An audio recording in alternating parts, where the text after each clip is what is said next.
ఒకసారి మీతో పాటు వాక్యాన్ని పంచుకోవడానికి దేవుడిచ్చిన మరి యొక్క అవకాశాన్ని బట్టి కూడా దేవుడికి స్తుతిస్తూ, అలాగే మంచి సావాసంలో దేవుడు నన్ను మీతో పాటు మంచి సావాసంలో ఉంచినందుకు కూడా దేవుడికి కృతజ్ఞతలు తెలియజేస్తున్నాను. అలాగే వచ్చిన మీ అందరికీ కూడా పేరు వందనాలు. ఇక్కడ ఉన్న సార్ గారికి, రాజమౌళి సార్ గారికి, అలాగే విజయపర్ సార్ గారికి, వచ్చిన పెద్దలందరికీ కూడా మరొకసారి యేసు ప్రభు పేరిట వందనాలు తెలియజేస్తున్నాను. చిన్న ప్రార్థన చేసుకుని వాక్య ఛానల్లోకి వెళ్దాం. ప్రేమ కలిగిన ప్రియ పరలోకమందున తండ్రి, మీకు వేలాది స్తోత్రాలు తెలియజేస్తున్నాను తండ్రి. ప్రభువా, ఈ యొక్క రోజు తండ్రి, ఈ పునరుత్థాన దినమంతా ప్రభువా మేము మాత్రమే కాదు కానీ తండ్రి, ప్రపంచమందున్న ప్రతి సంఘం కూడా ప్రభువా నేను ఆరాధిస్తున్నారు తండ్రి. అటువంటి గొప్ప ఆరాధనకి యోగ్యుడు తండ్రి, మీకు వందనాలు తండ్రి. ప్రభువా, ఈరోజు ఒక పునరుత్థాన దినమందు ప్రభువా వచ్చి పిల్లల్ని, ప్రియ పిల్లలందరూ కూడా ప్రభువా నేను ఆరాధించడానికి వచ్చారు. మీకు వేలాది స్తోత్రాలు.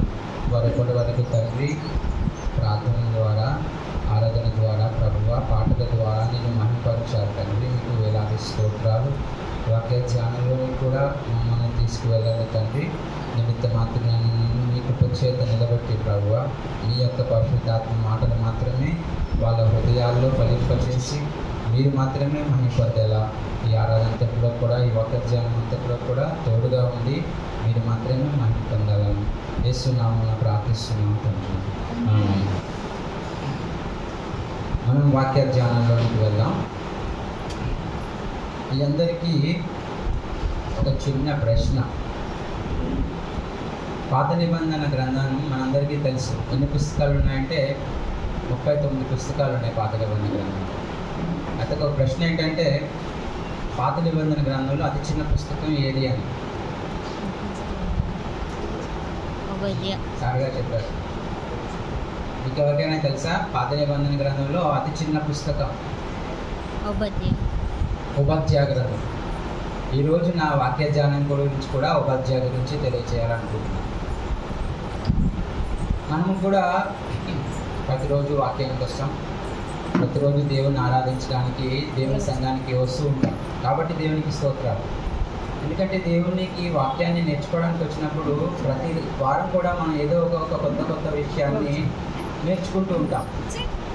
ఒక మాట చెప్తాను చూడండి. మనలో ఎంతమందికి దేవుని చిత్తం చేయడం అంటే ఇష్టం? ఎంతమందికి దేవుని చిత్తం చేయడం అంటే ఇష్టం?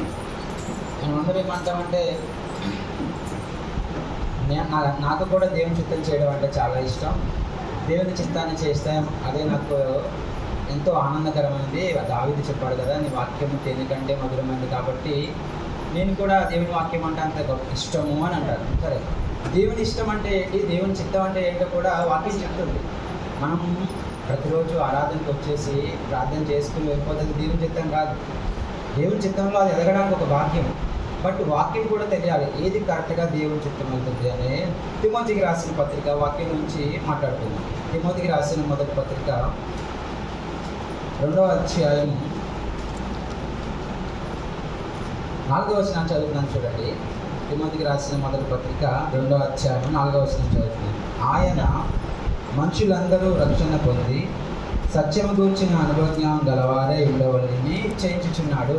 దేవుడు ఇష్టపడుతున్నాడు ఏంటంటే, మనుషులందరూ కూడా సత్యము గూర్చిన అనుభవ జ్ఞానం కలిగి ఉండాలని దేవుడు ఇష్టం చూపిస్తున్నాడని వాక్యం చెప్తుంది. ఇప్పుడు ఒక ప్రశ్న మనం వేసుకోవాలి. దేవుడు ఏం కోరుకుంటున్నాడు? సత్యం గురించిన అవగాహన ప్రతి ఒక్కరికి ఉండాలని ఆశపడుతున్నాడు. ప్రతి ఒక్కరు కూడా సత్యం గురించి అవగాహన కలిగి ఉండాలి. సత్యం అంటే ఏంటి? మళ్ళీ ప్రశ్న మన మనసులో. ఏది సత్యం? దేవుని వాక్యమే సత్యం. అందుకనే కీర్తన గ్రంథంలో చాలా స్పష్టంగా 119వ కీర్తన మనం చదివితే అందులో వాక్యం యొక్క గొప్పతనం ఏంటో చాలా స్పష్టంగా వర్ణించాడు. ఇప్పుడు ఆలోచించండి, దేవుని వాక్యం తెలుసుకోవడం దేవుని చిత్తం అయితే మనలో ఎంతమందికి దేవుని వాక్యం తెలుసు? దేవుని సన్నిధికి వస్తున్నాం అంటే అర్థం ఏంటో తెలుసా? మనల్ని మనము కరెక్ట్ చేసుకోవాలని అర్థం. మనం కరెక్ట్ చేసుకున్నప్పుడు తప్పు కాదు. ఒకసారి మనం సరిదిద్దుకుంటే తప్పు మనం ఎదుగుతాం. పిల్లవాడు స్కూల్కి వెళ్తున్నప్పుడు వాడికి అక్షరాలు సరిగ్గా రాకపోతే తల్లిదండ్రులు బాధపడతారు. అలా చెప్పి టీచర్ని కొట్టిందని మనం బాధపడకూడదు. ఎందుకంటే వాడు ఇంకా బాగా చదవాలని. దేవుని సన్నిధికి మనం వచ్చినప్పుడు దేవుడు మన మాటలతో మాట్లాడినప్పుడు మనం దాన్ని సరి చేసుకోవాలని దేవుడు ఆశపడుతున్నాడు. ఇప్పుడు నా క్వశ్చన్ ఏంటంటే, ఎంతమందికి బైబిల్ బాగా తెలుసు? మనం అందరికీ బాగా ఓపెన్గా ఒప్పుకోవాలి, మన మనసులోనే ఒప్పుకుందాం. ఒప్పుకున్న తర్వాత దేవునితో పశ్చాత్తాపడదాం. ఎలా అంటే మనందరికీ ఒకటి తెలుసు, రక్షణ అంటే ఏంటో తెలుసు. ఎందుకంటే మనం ఎక్కువ వీటి పదాలే ఎక్కువ మన ప్రసంగాలు కూడా చాలామంది తెలిసేది కూడా. రక్షణ ఎలా వస్తుందంటే ఉచితంగా దేవుని విశ్వాసం ద్వారా రక్షణ వస్తుంది, అది అందరికీ తెలుసు. అలాగే శిల్వధ్యానాలు ప్రతి సంవత్సరం మనం పాటిస్తాం, దాని గురించి కూడా అవగాహన మంచిగా ఉంటుంది. ఎందుకంటే బైబిల్లో ఎక్కడ ఉందంటే మత్తయి, మార్కు, లూకా, యోహాను 4 సువార్తల్లో ఆయన గురించి ఉందని చెప్పి అద్భుతంగా మనం చెప్తాం. ప్రతిదీ మనం తెలుసుకుంటాం, అందును బట్టి దేవునికి స్తోత్రాలు తెలుసుకోవాలి. అదే కొంతమందికి మాత్రమే దేవుని వాక్యం మొత్తం తెలుసు. దేవుడు ఇష్టం చూపిస్తున్నాడు ఏంటో తెలుసా? ఈరోజు వచ్చిన మీ అందరికీ ఆయన వాక్యం మీ అందరికీ తెలియాలని ఇష్టపడుతున్నాడు. దేవుడు ఇచ్చేయించుతున్నాడు సత్యం గురించిన అవగాహన ప్రతి ఒక్కరికి తెలియాలని. ఆయన వాక్యం అంటే ఏదో మత్తయి సువార్త నుంచి కొన్ని 4 సువార్తలు కొన్ని తెలుసుకొని తర్వాత కొన్ని ఏదో పత్రికలు కొన్ని తెలుసుకోవడం కాదు. ఆది కాండం నుంచి కూడా ప్రకటన గ్రంథం వరకు కూడా ఆయన వాక్యం మీరు తెలుసుకోవాలని దేవుడు ఇష్టపడుతున్నాడు. ఎందుకు వాక్యం తెలుసుకోవాలి అంటే, దేవుని వాక్యం తెలిస్తేనే ఆయన చిత్తం ఏంటో నాకు తెలుస్తుంది, ఎలా నడవాలో నాకు జ్ఞానం వస్తుంది. మీకు మాట చెప్తాను చూడండి. మన కొత్త నిబంధన గ్రంథంలో ఏదైనా వచనం తీసి చెప్పాను అనుకోండి, మనం అందరికీ కూడా చాలా ఫాస్ట్గా తీస్తారు. ఒకటి. రెండు ఏంటో తెలుసా, మనం తీసిన తర్వాత ఆ వాక్యం నేను చెప్పినా సరే ఒకసారి నేను విన్నానని మీ మనసులోకి తెలుస్తుంది. ఇప్పుడు నేను ఈ వాక్యం తీసి చెప్పించాను కదా, చాలాసార్లు ఈ వాక్యం చాలామంది వినే ఉండొచ్చు. తిమోతికి రాసిన పత్రిక అంటే పౌలు గురించి కూడా బాగా తెలుసు. కానీ నా ప్రశ్న ఏంటంటే, పాత నిబంధన గ్రంథం గురించి ఎంతమందికి మంచి అవగాహన ఉంది? దేవుడు ఎందుకు పెట్టి ఉండొచ్చు? రక్షణ ఉంది కదా.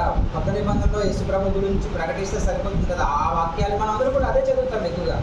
కానీ దేవుడి ఉద్దేశం ఏంటో తెలుసా? ఆయన ప్రణాళిక అర్థం కావాలంటే మనకు వాక్య జ్ఞానం బాగా కావాలి. దేవుడు అది ఉంచాడు అంటే అది మనం తెలుసుకోవాలని అర్థం అన్న. దేవుడు బైబిల్లో 66 పుస్తకాలు మనకు పెట్టాడంటే 66 పుస్తకాల్లో ఉన్న జ్ఞానం దేవుడు ప్రతి మనిషికి అవసరమని ఉద్దేశించాడు కాబట్టి పెట్టాడు. అందుకే చెప్తున్నా, పాత నిబంధనలు ఏదైనా వచనం తీసుకొచ్చి మనం చదివామో అనుకోండి, మనకు ఆ వాక్యం అర్థం కాదు. ఎందుకు అర్థం కాదంటే దాని మీద మనకి అంత వాక్య జ్ఞానం లేదు. అందుకే నేను ఏం చెప్పినానంటే, దేవుడు ఇచ్చిన పుస్తకాలు ఏ పుస్తకం కూడా తక్కువ కాదు, అది మీకు నేను తెలియచేయాలనుకుంటున్నాను. ప్రతి పుస్తకానికి దేవుడు ఒక ఉద్దేశం ఇచ్చాడు. బట్ మనం ఎందుకు చదవట్లేదంటే మనకు అర్థం కాదు, ఒప్పుకోవాలి. మనం సరిగ్గా చదవక, వాక్యం సరిగ్గా చదివితే బాగా అర్థమవుతుంది. పిల్లవాడికి మంచి మార్కులు ఎప్పుడు వస్తాయి? ఎప్పుడు అంత జ్ఞానంగా ఎదుగుతాడో తెలుసా? వాడికి టీచర్లు చెప్పే కాన్సెప్ట్ బాగా అర్థం కావాలి.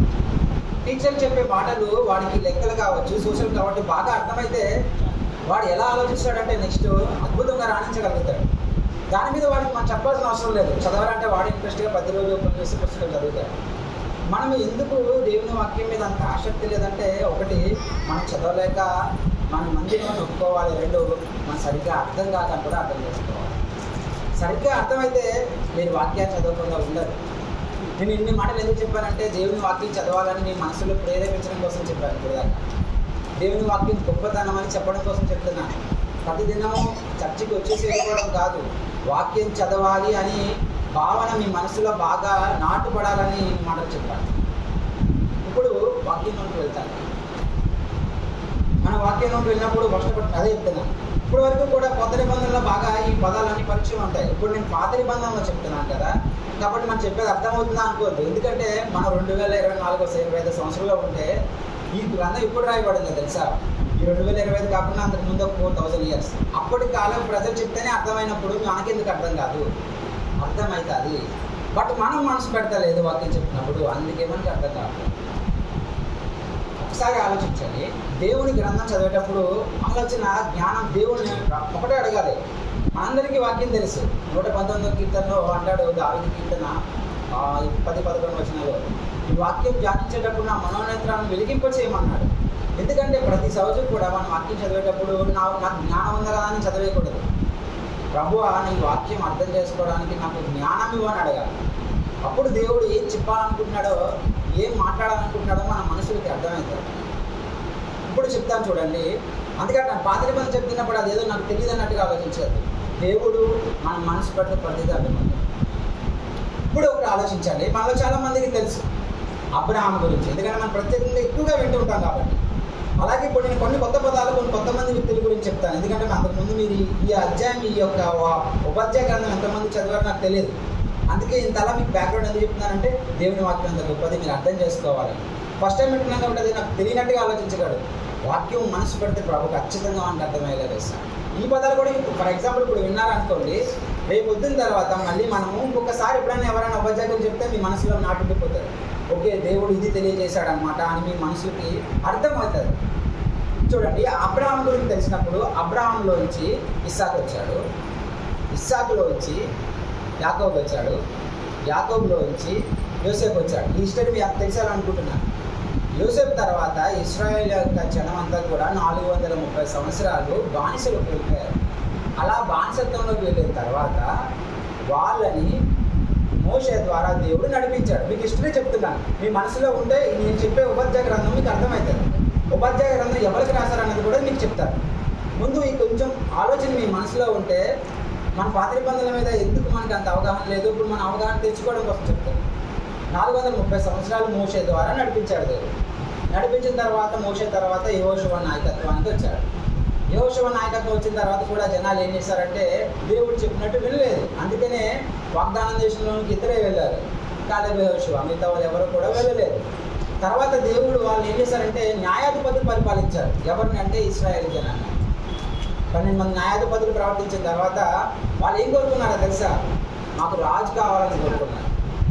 మీకు బైబిల్ అంతా ఒక చిన్న పదంలో చెప్తున్నాను, మీ మనసులో పెట్టుకోవాలని ఆశపడుతున్నాను, దేవుడు మీ హృదయాల్లో నాటబడాలని ఆశపడుతున్నాను ఈరోజు. తర్వాత 12 మంది అయిన తర్వాత వాళ్ళు దేవుడు ఏం కోరుకున్నారంటే ఆ ఇశ్రాయేల్ జనం అంతా కూడా మాకు రాజు కావాలని కోరుకున్నారు. అందుకనే 12 మంది న్యాయాధిపతులు అయిన తర్వాత రాజు వస్తాడు. ఇశ్రాయేల్ మొట్టమొదటి రాజు ఎవరంటే సౌలు. సౌలు రాజుగా వచ్చాడు. సౌలు రాజుగా వచ్చిన తర్వాత ఎవరు వచ్చారంటే దావీదు వచ్చాడు. దావీదు కూడా పరిపాలించాడు 40 సంవత్సరాలు. తర్వాత సొలొమోను వచ్చాడు, ఆయన కుమారుడు, ఆయన కూడా పరిపాలించాడు. ఇక్కడ వరకే ఇశ్రాయేల్ యొక్క 12 గోత్రాలు కూడా ఒక క్రమంలో వెళ్ళాయి. ఇక్కడే వచ్చింది అసలైన ప్రాబ్లం. సొలొమోను తర్వాత రాజ్యం 2గా విడిపడిపోయింది. సొలొమోను రాజు తర్వాత ఇశ్రాయేల్ 12 గోత్రాలు. 12 గోత్రాలు ఎలాగా? యాకోబు యొక్క కుమారులు ఎంతమంది? 12 మంది. వాళ్ళే ఇశ్రాయేల్గా 12 గోత్రాలు. అలాగే ఆ ఇశ్రాయేల్ 12 గోత్రాలు సౌలు పరిపాలించాడు, దావీదు పరిపాలించాడు, సొలొమోను పరిపాలించాడు. కానీ తర్వాత పరిపాలించలేదు. కారణం అంటే అప్పుడే అసలైన ప్రాబ్లం స్టార్ట్ అయ్యింది. అందుకని నేను చెప్పాలనుకుంటుంది ఒక చిన్న ప్రవక్త. చిన్న ప్రవక్త అంటే పెద్ద చిన్న అని ఏముండదు. పుస్తకాలు రాసిన దాన్ని బట్టి మనం పెద్ద ప్రవక్తలు చిన్న ప్రవక్తలు అంటున్నాం తప్ప అందరూ ఒకటే. అయితే ఈ యొక్క చిన్న ప్రవక్త గురించి మనకు తెలియాలంటే ఈ చిన్న ప్రవక్తలు రాశారు కదా ఈ వాక్యాన్ని. చిన్న ప్రవక్తల యొక్క కాలాన్ని మనం అర్థం చేసుకోవాలంటే ఇక్కడే అర్థమవుతుంది. సొలొమోను పరిపాలనలోనే రాజ్యం 2గా విడిపోయింది. ఉత్తర రాజ్యం, దక్షిణ రాజ్యం అని అయిపోయింది. ఉత్తర రాజ్యాన్ని ఏమో ఇశ్రాయేల్ 10 గోత్రాలు ఏమో యెరోబాము పరిపాలిస్తే మిగతా 2 రాజ్యాలను రెహబాము పరిపాలించాడు. ఇప్పుడు వచ్చింది అసలుకైంది. ఈ యొక్క చిన్న ప్రవక్తలు బైబిల్లో ఎందుకు వచ్చారు? ఇక్కడ స్టార్ట్ అయ్యింది. అది మనకు అర్థం కావాలంటే ఇక్కడ అర్థమవుతుంది.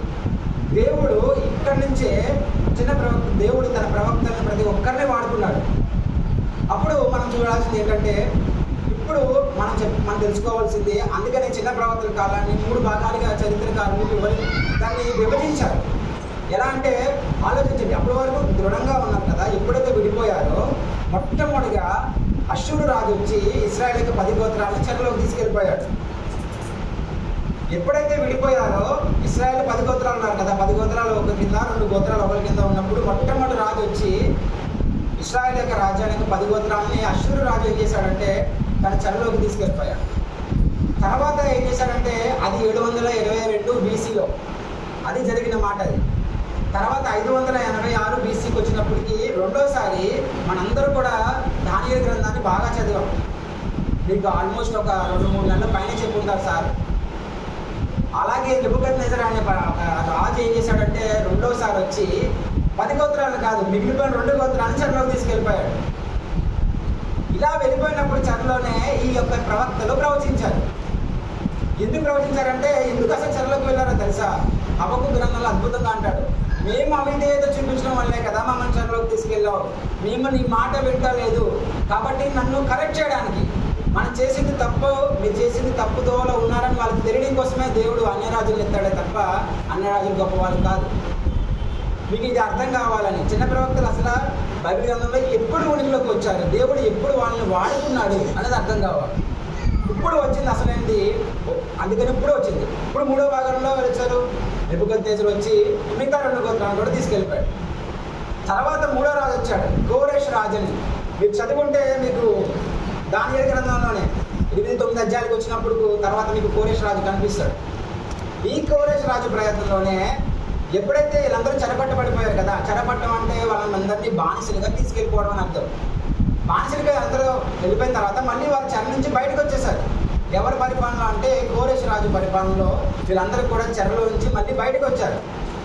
బయటకు వచ్చిన తర్వాత అప్పుడు చెరలోంచి వచ్చిన తర్వాత అప్పుడు వాళ్ళు ఏం చేస్తారంటే అప్పుడు కొంతమంది ప్రవక్తలు ప్రవచించారు. అంటే అష్షూరు రాజు వెళ్ళిపోయినప్పుడు 7 ప్రవక్తలు ప్రవచించారు.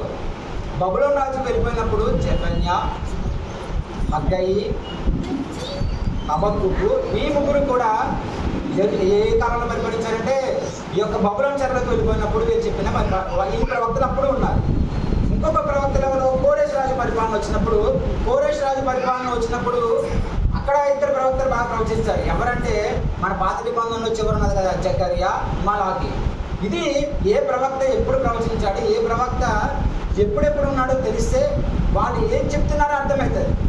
అప్పుడు మనం లోపల చదువుతున్నప్పుడు నేను చెప్పాల్సిన అవసరం లేదు, మీకే బాగా అర్థమవుతుంది. అలాగే నేను చెప్పింది ఏంటంటే 12 మంది ఉన్నారు. ఎవరు? ఈ చిన్న ప్రవక్తలు. ఒక్కొక్క వాళ్ళు ఒక్కొక్క దారి గురించి అలా ప్రవచించుకుంటూ వచ్చారు. ఎవరు ఏ కాలంలో ఉన్నారో తెలిస్తే మనం చెప్తున్న ఉపాధ్యాయ ఏ కాలంలో ఉన్నాడో మనకు అర్థమవుతుంది. ఒక్కొక్క ప్రవక్త కూడా ఒక్కొక్క ప్రాంతం గురించి ఇష్టం చూపించాడు తెలుసా మీకు. ఫర్ ఎగ్జాంపుల్, ఇశ్రాయేల్ రాజ్యం మొట్టమొదట 10 రాజ్యాలు 10 గోత్రాలు ఏమయ్యే చెరలోకి అష్షూరు చెరలోకి వెళ్ళిపోయని చెప్పినప్పుడు అప్పుడు హోషేయ, ఆమోసు ఈ 2 కూడా ఇశ్రాయేల్ గురించే ప్రవచించారు. అందుకే మీరు హోషేయ గ్రంథంలో చదువుతున్నప్పుడల్లా ఎఫ్రాయిము అని ఉంటుంది. వాళ్ళు ఎవరో కాదు, ఇశ్రాయేల్లోనే సమరీయులు, ఎఫ్రాయిములు. అంటే అర్థమేంటి, మన హోషేయ గ్రంథం కానీ ఆమోసు గ్రంథం కానీ చదువుతున్నప్పుడు ఇది మాట, ఇది దేవుడి ఉద్దేశము, వాళ్ళు ప్రవచించింది ఇశ్రాయేల్ గురించి అని మీకు అవగాహన అవసరం. అలాగే దక్షిణ రాజ్యం 2 గోత్రాలు వెళ్తున్నప్పుడు 7 మంది ఒక చిన్న ప్రవక్తలు ప్రవచించారు. వాళ్ళ పేర్లు కూడా మీకు తెలియజేస్తారు. తర్వాత మనకు బాగా అర్థమైంది ఏంటంటే నినెవే గురించి కూడా ఇష్టాన్ని చూపించిన వాళ్ళు ఉన్నారు. నినెవే గురించి ఎవరు చెప్పారు మీ అందరికీ తెలుసు అనుకుంటున్నాను. నినెవే ప్రాంతం గురించి దేవుడు పంపించిన ప్రవక్తలు ఎవరంటే యోనా, ఇంకొకరు కూడా ఉన్నారు తెలుసా మీకు. యోనాతో పాటు నహుము కూడా నినెవే గురించే రాశాడు. ఇప్పుడు వచ్చిన క్వశ్చన్, ఓబాద్యా ఎవరి గురించి రాశాడంటే బేదేమీయుల గురించి రాశాడు. ఈ కాన్సెప్ట్ తెలియని కోసమే మీకు ఇదంతా చెప్పాల్సి వచ్చింది. ఎందుకంటే చరిత్ర తెలిస్తేనే మనకి దేవుడి వాక్యం ఎందుకు ఇంత ఎక్స్ప్లెయిన్ చేయాల్సి వస్తుంది తెలుసా. నువ్వు నేను చదువుకుంటున్న ఈ వాక్యము కథలు కాదు, మనుషుల ఊహల్లోంచి వచ్చినది కాదు. తిమోతికి రాసిన 2వ పత్రిక 3వ అధ్యాయం చివరి వచనంలో అంటాడు, దైవజనుడు సన్నద్ధుడై పలికిన ప్రతి లేఖనము కూడా దేవుని మనిషి ఇచ్చరించబట్టు పుట్టలేదు కానీ పరిశుద్ధాత్మ శక్తి చేత రాబడింది. కాబట్టి దేవుని వాక్యాన్ని మనం చదివేటప్పుడు మనం ఏదో అలా కథలు చదవటం లేదు. చరిత్ర, మన దేవుడు చరిత్రలో ఉన్న దేవుడు అటువంటి గొప్ప దేవుడు. కాబట్టి మన దేవుడి గురించి తెలుసుకున్నప్పుడు చరిత్రే కాదు, చరిత్ర చెప్తుంది. నమ్మిన మనం అందరం కూడా దేవునికి సాక్షులమే. యేసుక్రీస్తు ప్రభు అని ఆ చరిత్రకారులే కాదు, ఇప్పుడు ఇక్కడ ఉన్న ప్రతి ఒక్కరూ చెప్తారు. ఎందుకంటే వాళ్ళని ఆ సొంత రక్షణ మనం అంగీకరించాం కాబట్టి. మీకు అర్థం అవ్వాలని ఇంత మాటలు చెప్తున్నాను, అర్థమవుతుందని ఆశిస్తున్నాను. దేవుడు మీ మనసుతో అర్థమయ్యేలా ఆయనే మీకు జ్ఞానం ఇవ్వాలని కూడా ప్రార్థించుకుంటూనే నేను వాక్యాన్ని ధ్యానిస్తున్నాను, నేను చెప్తున్నాను. ఇప్పుడు ఒక మాట ఏంటంటే, ఇప్పుడు మనం అసలైనది వచ్చాం. ఈ ఓబాద్యా ఎవరి గురించి చేశాడు? బేదేమీయుల గురించి ప్రవచించాడు. అది నీకు అర్థం కావాలి. బేదేమీయుల గురించి ఈ ఓబాద్యా ప్రవచించాడు. ఒక్కొక్క ప్రవక్త ఒక్కొక్క ప్రాంతం గురించి చెప్పాలని చెప్పాను. ఒక్కొక్క ప్రవక్త ఒక్కొక్క ప్రాంతం గురించి దేవుడు వాడుకున్నాడు. ఈ ప్రవక్త బేదేమీయుల గురించి ప్రకటించాడు. ఫస్ట్ ఆఫ్ ఆల్ నేను ఎందుకు ఓబాద్యా గ్రంథం చదవాలి? మనసులో ప్రతి దానికి ఒక క్వశ్చన్ రావాలి. ఎప్పుడైతే నేను ప్రశ్న వేసుకున్నానో నేను ఎదుగుతున్నానని అర్థం. ప్రశ్న వేసుకోకుండా అలాగే వెళ్ళిపోతే నేను ఏమి నేర్చుకోలేనని అర్థం. దేవుడు తన యొక్క గ్రంథంలో 66 పుస్తకాలు పెట్టాడు కదా. ఆయన సువార్త గురించి ఎక్కువగా మన సువార్తలో చెప్తే సరిపోతుంది. బట్ పాత నిబంధన గ్రంథాలు కూడా దేవుడు ఎందుకు ఉద్దేశించాడు? ఒక్కొక్క గ్రంథం గురించి దేవుని చిత్తమైతే మాట్లాడుకుందాం. ఈరోజు ఉపధ్యాయ గ్రంథం గురించి మాట్లాడుకుందాం. దేవుని చిత్తమైతే గ్రంథం అంతా చెప్పాలని ఆశపడుతున్నాను. దయచేసి మీరు అందరూ అర్థం చేసుకోవాలని కూడా దేవుని పేరిట నేను వేడుకుంటున్నాను. ఈ ఉపధ్యాయ ఎవరు అసలు? దేవుని ఫస్ట్ క్వశ్చన్, ఈ ఉపధ్యాయ ఎవరు? ఈ ఏదోమీయులు ఎవరు? ఎందుకు దేవుడు ఏదోమీయుల మీద ఆ విధంగా తీర్పు ఇచ్చాడు? దీని ద్వారా నాకేం అర్థమవుతుంది? నేనే నేర్చుకోవాలి. 5 క్వశ్చన్లే. ఈ 5 క్వశ్చన్లే చెప్తాను, బాగా అర్థం చేసుకోవాలి. ఫస్ట్ క్వశ్చన్, ఈ ఉపధ్యాయ గ్రంథం చదువుతున్నప్పుడు ఈ ఉపధ్యాయ ఎవరు? ఉపధ్యాయ అనే మాటకి అర్థం ఏంటంటే సర్వెంట్ ఆఫ్ జావే అని అర్థం. అంటే నేను యెహోవా సేవకుడను అని అర్థం. ఈ ఉపధ్యాయ ఎవరు, ఆయన తల్లిదండ్రులు ఎవరు అనేది మనకి ఎక్కడ కూడా బైబిల్లో ప్రస్తావన లేదు. బట్ ఎప్పుడు ఆయన జీవించి ఉండవచ్చు అంటే ఒక చిన్న వాక్యం చూపిస్తారు. ఉపధ్యాయ గ్రంథానికి రండి. ఉపధ్యాయ గ్రంథం ఒకటే ఉంటుంది అధ్యాయము. ఉపధ్యాయ గ్రంథాన్ని ఓపెన్ చేద్దాం. యోనా ముందుంటుంది. ఉపధ్యాయ గ్రంథం 761వ పేజీ. పాత నిబంధన గ్రంథంలో 761వ పేజీ. నేను ఉపధ్యాయ గ్రంథం చదువుతున్నాను చూడండి.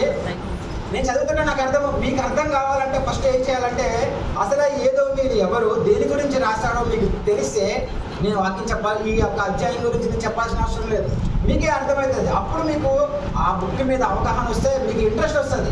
ఇలా చదవాలి బైబిల్లో, ఒక దేవుని వాక్యం ఇంత గొప్పదన్నమాట, దేవుని వాక్యం ఇలా చదవాలన్నమాట అని ఆసక్తి ఎప్పుడైతే వచ్చిందో మనం చెప్పాల్సిన అవసరం లేదు, మీరే చదువుతారు.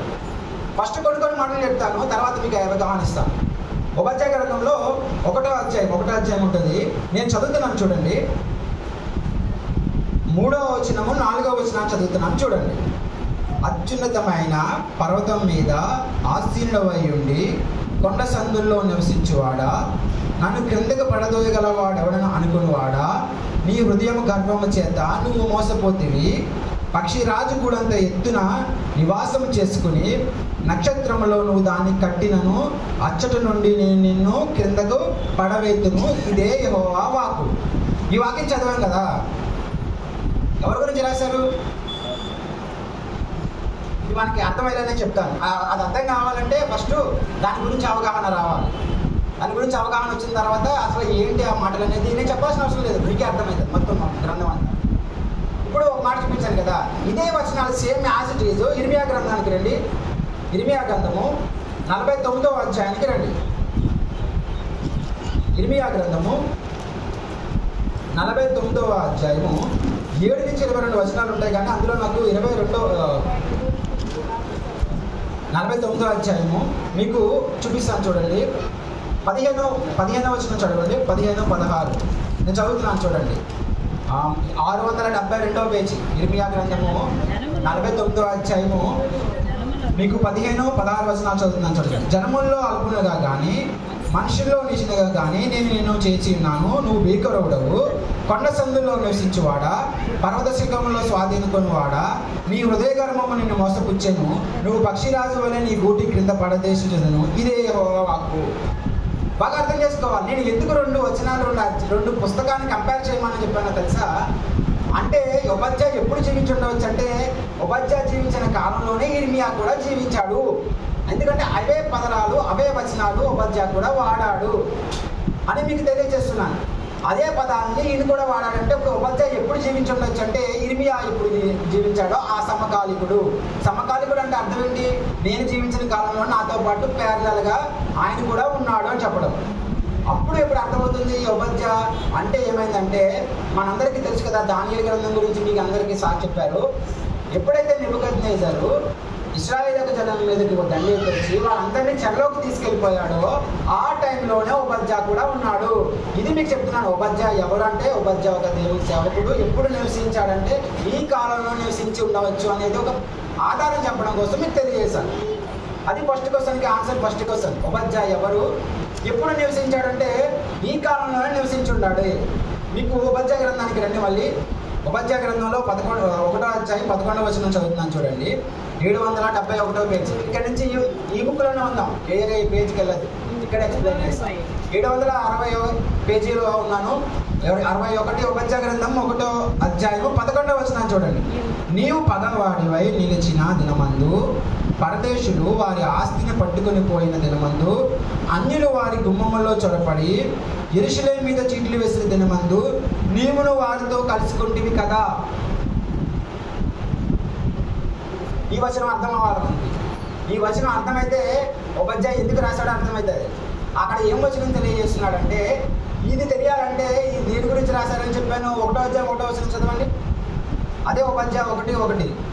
ఉపధ్యాయ కలిగిన దర్శనము ఏదేమని గురించి ప్రభువుకు యెహోవా సెలవిచ్చినది. ఒకటే చాలు. ఎవరి గురించి తెలవిచ్చారు ప్రభు ఉపధ్యాయకి? ఏదేము గురించి తెలవిచ్చారు అని ఉంది. ఇప్పుడు ఉపధ్యాయ అయిపోయింది. అసలు ఏదేమిలు ఎవరు, అది ఫస్ట్ మళ్ళీ మన మనసులోకి రావాలి. అది వచ్చేసి చెప్తే ఈ గ్రంథం మీకు ఈజీగా అర్థమవుతుంది. నేను చెప్పగలదు దేవుడు ఏ ఉద్దేశంతో రాశాడు అనేది. దీని ద్వారా ఇప్పుడు మనం ఏం నేర్చుకోవాలనేది కూడా మీకు అప్లికేషన్ చూపిస్తారు లాస్ట్లో. ఈ ఏదేమిలు ఎవరు అంటే, అబ్రహాం కుమారుడు పేరు ఏమని చెప్పాను? ఇస్సాకు, అందరికీ తెలుసు. అలాగే ఇవి కూడా మీరు గుర్తుపెట్టుకోవాలి. అదే దేవుని ఆశ. నేను ఎందుకే స్టార్టింగ్లో ఏం చెప్పానంటే, దేవుని వాక్యం సత్యం గురించి తెలుసుకోవడం దేవుని చిత్తం. నేను ఎందుకు వాక్యం నేర్చుకోవాలంటే, నువ్వు వాక్యం మీద సత్యం మీద అవగాహన కలిగి ఉండాలనుకోవడం దేవుని చిత్తం. ఇప్పుడు నేను చెప్తుందంటే, ఇస్సాకు కుమారుడి పేర్లండి యాకోబు, యోసేపు. అందరికీ కూడా తెలుసు ఏసావు, యాకోబు. బాగా ఇక్కడే అర్థం చేసుకోవాలి. చరిత్ర ఇక్కడే పెడుతుంది.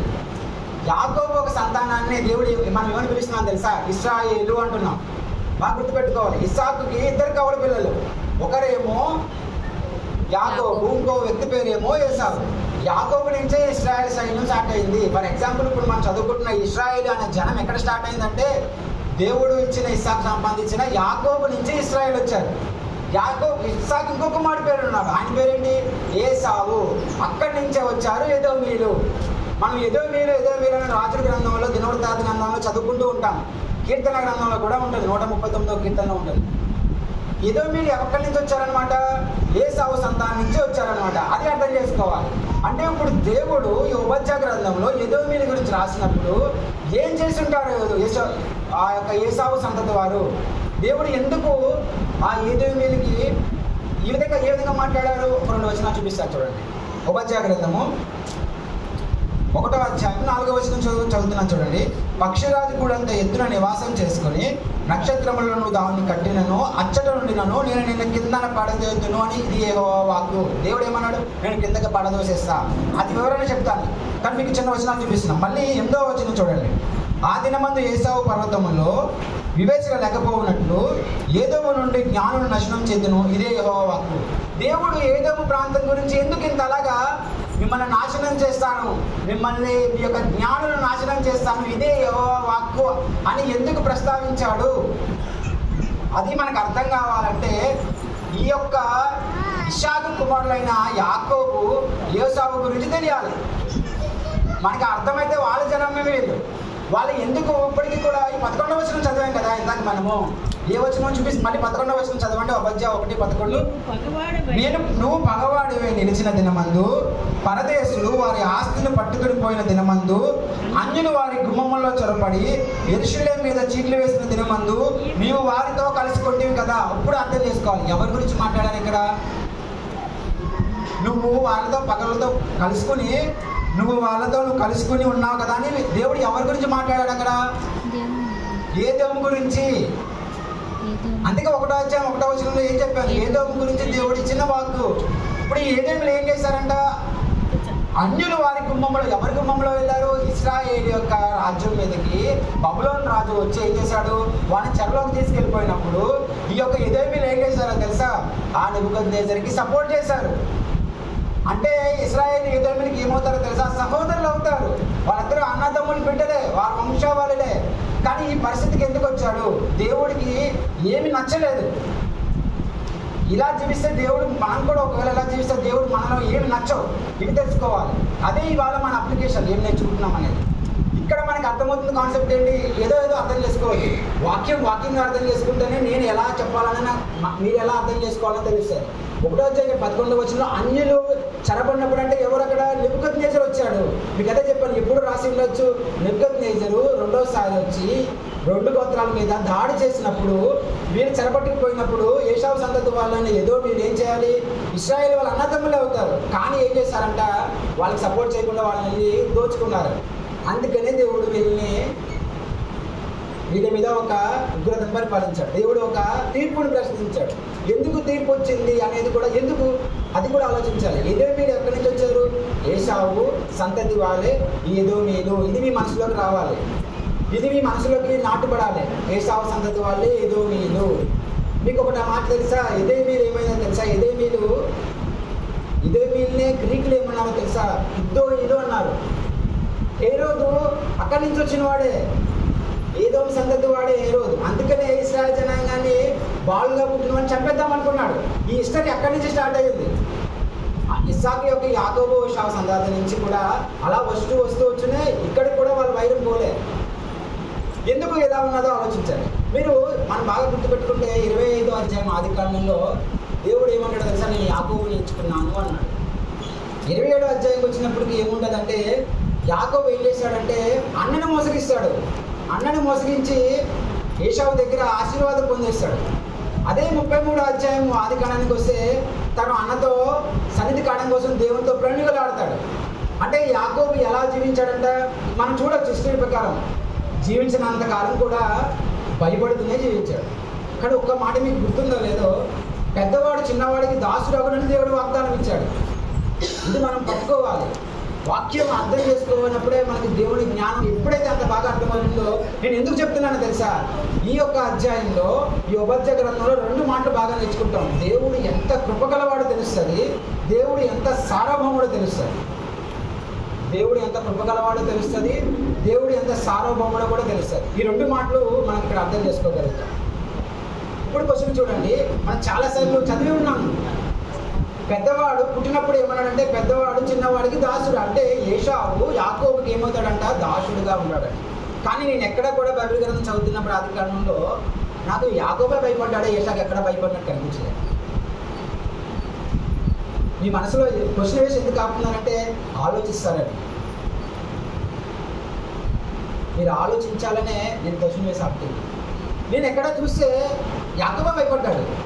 33వ అధ్యాయంలో యాకోబు దేవుడికి ప్రార్థన చేసి భయపడి అన్నను చంపేసడం భయపడాడు తప్ప ఏశావు ఎక్కడ కూడా భయపడలేదు. మరి దేవుడు వాగ్దానం చేశాడు కదా, పెద్దవాడు చిన్నవాడికి దాసుడు అవుతానని చెప్పాడు కదా. దేవుడి మాటలు నెరవేరలేదా? లేకపోతే దేవుడు చెప్పింది నెరవేరలేదా, జరగలేదా, లేకపోతే మనం తప్పుగా చదివామా? 2 క్వశ్చన్లు వేసుకోవాలి. ఎందుకు మీ క్వశ్చన్ చెప్తున్నానంటే ఆలోచించాలి. దేవుడు మనం ఒక స్కూల్కి వచ్చినప్పుడు ఎలా ఆలోచించి నేర్చుకుంటామో, దేవుడి సన్నిధికి వచ్చినప్పుడు ఆదివారం కూడా మనం నేర్చుకోవాలి.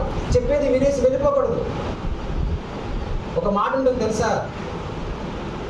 నేను వాడుతున్నాను ఇక్కడ, ఆలోచిస్తారని మీలో ఆ మాటలు, ఆ దేవుని వాక్యం మీద ఆసక్తి కలగాలని ఈ మాటలు మాట్లాడుతున్నాను. సంక్రాంతి పండుగలు జరుగుతున్నప్పుడు ప్రతి ఇంటికి వచ్చి గంగరెద్దులు వస్తూ ఉంటాయి. వచ్చి ఏం చేస్తారంటే ప్రతి ఇంటి దగ్గర కూడా తీసుకెళ్ళిన అతను ఏమంటాడో తెలుసా? బసవన్న అంటారు. అతను ఏం చేస్తారంటే ఆవు ప్రతి ఇంటికి వెళ్ళి ఇలా తల ఊపుతూ ఉంటుంది. అది ఊపమంటే అంతే, అంతగానే ఏం చేయదు. మనం కూడా బసవనలాగా డూడులాగా ఊపేయకూడదు. నేను ఎందుకు ఇలా అంటున్నానంటే వాక్యం చదువుతున్నప్పుడు అర్థం చేసుకోవాలి, ఆలోచించగలగాలి. నేను ఏం చెప్తా, మనం ఏదైనా సరే ఇలా ఊపేసే వాళ్ళ ఉండవాలని దేవుడు అలా అని దేవుడు కోరుకోవట్లేదు. నువ్వు చదవాలి, వాక్యం అర్థం చేసుకోవాలి అనే ఆలోచనతోనే దేవుడు మనల్ని సృష్టించాడు తప్ప మనం అలా ఉండాలని దేవుడు కోరుకోవట్లేదు. మీకు ఎందుకు మాట చెప్పాలంటే అలా ఉండకూడదు, డూడు బసవడం అలా ఉండకూడదు. వాక్యం చదివేటప్పుడు ఆలోచించగలగాలి. ప్రతి విషయం వేసినప్పుడు మన మనసులో దేవుడు ఆలోచన రావాలి. ఇప్పుడు క్వశ్చన్ రావాలి. దేవుడు అలా చెప్తున్నప్పుడు మనం ఎప్పుడైనా చదివామా? కనీసం ఈ థాట్ వచ్చిందా? ఎక్కడ కూడా యాకోబు అలా లేడే. మరి ఎలా పెద్దవాడు చిన్నవాడికి దాసుడయ్యాడు? దేవుడు ఇక్కడే దేవుడి కృప గురించి చెప్తాను అన్నాం. ఇక్కడే మీకు దేవుడి కృప తెలుస్తుంది. ఒక క్వశ్చన్ వేయచ్చు రేపు పొద్దున్న యోషాలు, నేను పుట్టక మునిపే నీకు పెద్దవాడు చిన్నవాడికి దాసుడు అవుతానని ఎప్పుడు చెప్పాడో తెలుసా ప్రభు? వాళ్ళు ఇద్దరు కూడా తల్లి గర్భంలో ఉన్నప్పుడే చెప్పాడు. అలా అని చెప్పి రేపు పొద్దున్న ఏశావు దేవుని ప్రశ్న వేయాలి. దేవుని ప్రశ్న వేయాలి. నువ్వు చెప్పావు కాబట్టి, సృష్టించిన దేవుడు అయినా నువ్వు చెప్పావు కాబట్టి నేను నా తమ్ముడికి బానిస అయ్యాను కాబట్టి ప్రాబ్లం నీది, నాలో కాదని అంటే ఆలోచించాలి. అంతే కదా. దేవుడే పుట్టక ముందే నువ్వు ఎలా డిసైడ్ చేస్తావు నా బ్రతుకుని, నా జీవితాన్ని నువ్వు ఎలా డిసైడ్ చేసి నా తమ్ముడికి నేను బానిసలు అవుతానని రేపు పొద్దున ఏషావు అడిగే ఆస్కారం ఉంటే అదా ఉండదా ఆలోచించాడు. ఇప్పుడు మళ్ళీ మన మనసులోకి ఒక ఆలోచన రావాలి, మరి దేవుడు చెప్పింది వాస్తవం కాదా? దేవుడు నిజంగానే ఒక భవిష్యత్తును అలా డిసైడ్ చేస్తాడా పుట్టక ముందే అంటే ఎన్నటికీ కాదు. ఎలా చెప్పగలం? దానికి ఒక ఆధారానికి ఎవిడెన్స్ ఉంది. అలా చదవాలనే మిమ్మల్ని ఆదోళన చదవాలని మిమ్మల్ని నేను ప్రేరేపిస్తున్నా, మిమ్మల్ని వాక్యం చదవాలని పదే పదే పదే కదా మీ గురించి చెప్తున్నా. ఒక మాట చెప్తాను చూడండి, ఏదేమీలు ఇశ్రాయేలుకి వాళ్ళ యొక్క ఇశ్రాయేల్ జనాంగం నుంచే యాకోబు నుంచే ఇశ్రాయేల్ వచ్చారని చెప్పాను, ఏసావు సంతానం నుంచే ఏదోమీలు వచ్చారని చెప్పాను. ఈ ఏదోమీలు ఇశ్రాయేలుకి ఎప్పుడు బానిసలయ్యారో తెలుసా? దావీదు పరిపాలన వరకు, అంటే ఆల్మోస్ట్ 1000 సంవత్సరాలు దేవుడు ఛాన్స్ ఇచ్చాడు ఏసావుకి. ఏసావు దేవుని మీద ప్రశ్న వేయడానికి హక్కు లేదు. ఎందుకంటే ఒకవేళ నిజంగానే నువ్వు అలా ఉండకూడదు అనుకుంటే 1000 సంవత్సరాలకు దేవుడు ఛాన్స్ ఇచ్చాడు. అప్పటి వరకు కూడా ఏదేమీలు ఇశ్రాయేల్కి ఎప్పుడు బానిసలు అవ్వలే. చూడండి, సమూయేలు 2వ గ్రంథము 3వ అధ్యాయం 8వ అధ్యాయం క్షమించారు, ఇక్కడ ఉంటుంది చూడండి. ఏదేమీలు ఎప్పుడు సమూయేలు 2వ గ్రంథము 8వ అధ్యాయము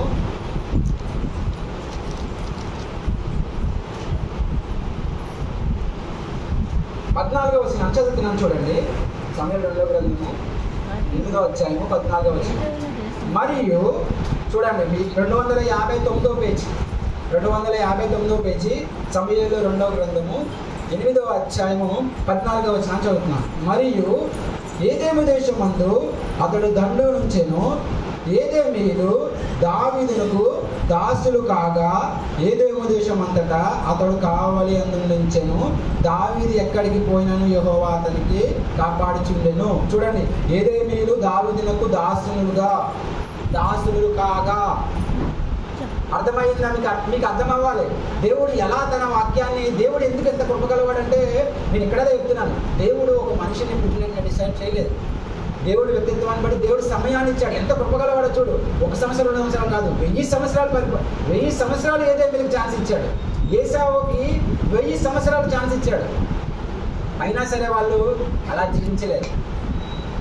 అందుకనే 1000 సంవత్సరాల తర్వాత అప్పుడు దావీదుకి వీళ్ళు దాసులయ్యారు. అప్పటి వరకు కూడా ఆ వాగ్దానం చెప్పాను చూసా, పెద్దవాడు చిన్నవాడికి దాసుడు. అర్థం చేసుకోవాలి, చరిత్రను అర్థం చేసుకోవాలి. ఇప్పుడు ఇంత చెప్పానంటే ఇప్పుడు ఏదేమీల గురించి రావాలి. ఇప్పుడు అంతా చరిత్ర చెప్పాను. ఇప్పుడు ఉపధ్యాయ గ్రంథం 1వ అధ్యాయంలో మీకు కొన్ని వచనాలు చెప్తాను, ఎందుకంటే సమయం లేదు. మొత్తం బుక్ అంతా చెప్పమంటే చెప్పగలుగుతాను. సమయం మీరు వినగలుగుతాను. ఆసక్తి ఉందంటే దేవుని కృపను బట్టి దాన్ని ముగించడానికి ట్రై చేస్తాను. అవ్వకపోతే నేను ఎలా చదవాలో నేర్పిస్తాను, అంటే మీరే చదువుకోవాలి. నేను బాగా మీ చదువుకునే పిల్లలు ఉన్నారు. A+B² అన్న ఫార్ములా ఉండదు. A² B² AB ఉంటుంది మ్యాథమెటిక్స్లో. నేను ఎలా ఫార్ములా నేర్పిస్తే చాలు, మీరే చదివేసుకుంటారు. అక్కడ 2, 3 ఇచ్చినా నెంబర్స్ మార్చినా మీరు అల్టిప్లికేషన్ చేసేయగలుగుతారు. అదే కనుక నేను 2, 3 ఆ 2 ఒక్క పదాలు మీకు నేర్పించాను అనుకోండి, 4, 5 ఒక్క అంకెలిస్తే మీరు చేయలేరు. అలాగే దేవుని వాక్యం మీకు ఎలా చదవాలో నేర్పిస్తే చాలు, మీరే చదువుకుంటారు. ఇలాగే చదవాలని చెప్తే అదే ఆలోచిస్తాను. కాబట్టి మీకు ఫార్ములా నేర్పించాలి. ఎలా చదవాలో నేర్పిస్తే చాలు, మీకే ఇంట్రెస్ట్ రావాలి. ఎందుకంటే దేవుడి వాక్యం ప్రతి ఒక్కడు సత్యం కూర్చిన జ్ఞానం కలిగి ఉండాలనేది దేవుడి చిత్తం. ఆ జ్ఞానం మనం నేర్చుకోవాలని దేవుడు ఇష్టపడుతున్నాడు. కాబట్టి మనం నేర్చుకోవాలి. ఇప్పుడు 1వ అధ్యాయం 1వ వచనానికి రాద్దాం. ఉపధ్యాయ గ్రంథం 761వ పేజీ.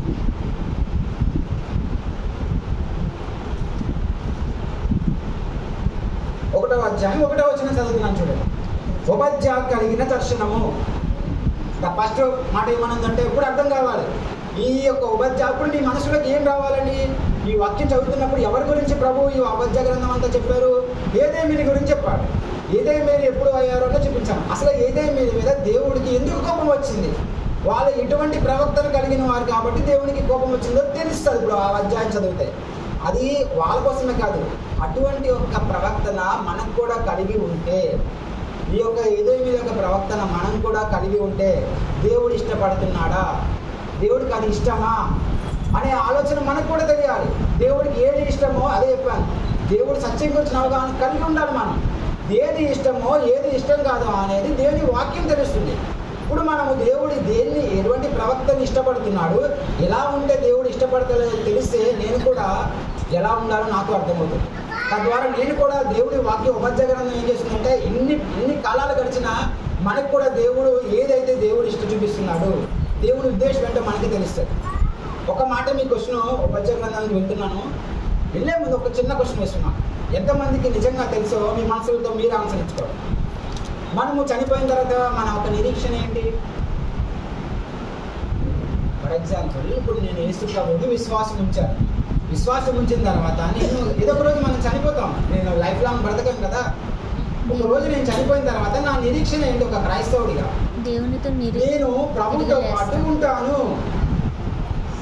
ఎంతవరకు ఎంతమందికి ఇది కాకుండా అంటే నేను చనిపోయిన తర్వాత యేసు ప్రభుతో పాటు ఆయనతో పాటు ఉంటాను. ఎందుకంటే వాక్యం చాలా స్పష్టంగా సెలవిస్తుంది. మనందరం కొత్త నిబంధనలు బాగా పరిచయిస్తున్నాం కాబట్టి మీకు అందుకే చెప్తున్నాను, మీకు ఈ మాటలు బాగా తెలిసి ఉంటాయి అని.